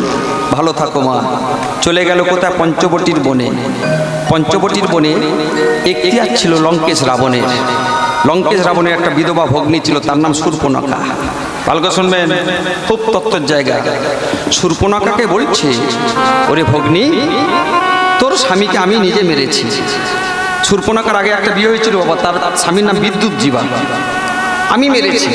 আমি তোকে কথা দিয়েছিলাম, তুই যাকে পছন্দ করবি তার সাথে তোকে আবার বিয়ে দেবো। যা দেখে আয়, দুটো ছেলে একটা মেয়ে আছে, দুটো সাধু একটা সাধনী, দেখে আয়। সেই বিষ্ণু সীতা নিয়ে গিয়ে পঞ্চবটির বনেতে একটা আশ্রম বানিয়েছে, মানে তাঁবু ফেলেছে। ভগবানকে দিদি ভাই বর্দি ভাই তিনটে জায়গায় পাবেন খুঁজলে। কোথায় কোথায়? যেখানে যে বাড়িতে তুলসীর বাগান সেখানে পাবেন, যেখানে পদ্মের সরোবর। আমাদের পুকুর আছে, পদ্ম চাষ হয় না, কিন্তু মুর্শিদাবাদ বাঁকুড়ার দিকে গেলে পুকুরেতে পদ্ম চাষ হয়, এখানে মাছ চাষ হয়। যাই হোক, যে কোনো একটা চাষ হচ্ছে। তাহলে পদ্মের সরোবর যেখানে আশেপাশে ভগবান থাকে, আর যেখানে আপনাদের মতো ভক্তের ভগবান, যে এই গুণাগুণ কীর্তন ভাগবত কথা গীতার কথা হরিনাম আসর, সেখানে ভগবান থাকে। তাহলে পদ্মের সরোবর থেকে সীতা বলছে, স্বামী গো এখানে দিন কত থাকি? বলছে থাকো। এই বলে একটা একটা পদ্ম ফুল তুলে সরোবর থেকে সীতা চোখের জল দিয়ে সে বিষ্ণুকে সেবা করে। কেন? স্বামীর যাতে কোনো বিপদ না হয়, 14টা বছর যেন তাড়াতাড়ি কেটে যায়, আর আমার সন্তান সম দেওর লক্ষণ যেন কোনো বিপদে না পড়ে। রামচন্দ্র গেছে স্নানে, লক্ষণ তীর ঘষছে, তীরে ধার দিচ্ছে, আর এদিকে বিষ্ণুকে বেদির উপরে রেখে সীতা একটা ভজন করছে। আসুন সবাই মিলে ভজনটা আস্বাদন করি।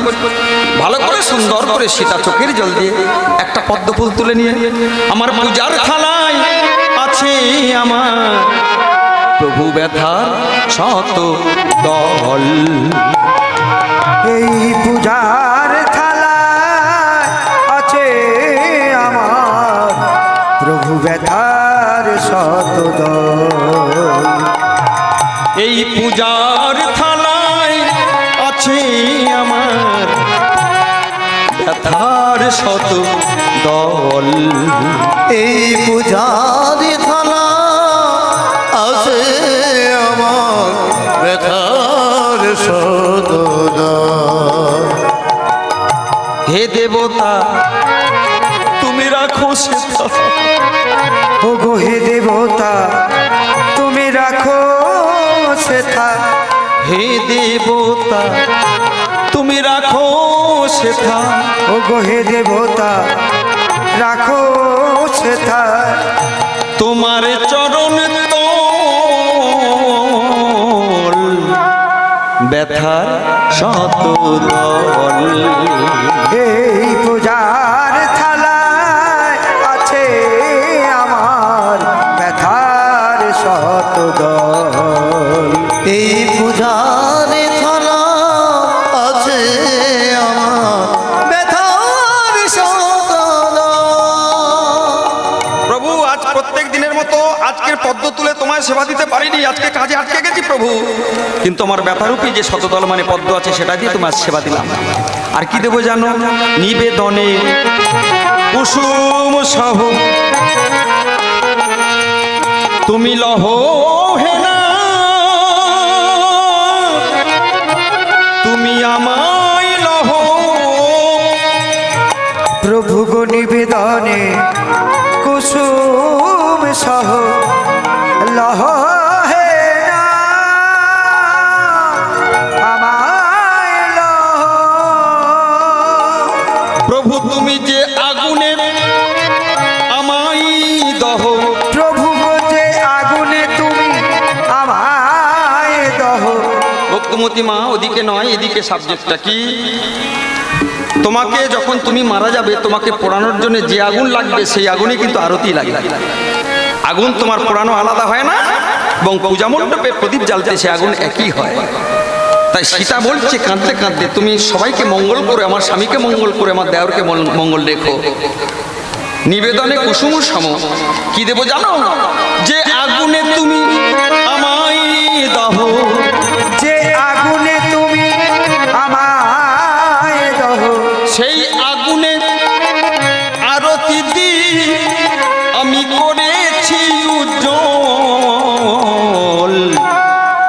ব্যথার শত দল। এই পূজার থালায় আছে আমার ব্যথার শত দল। এই পূজার থালায়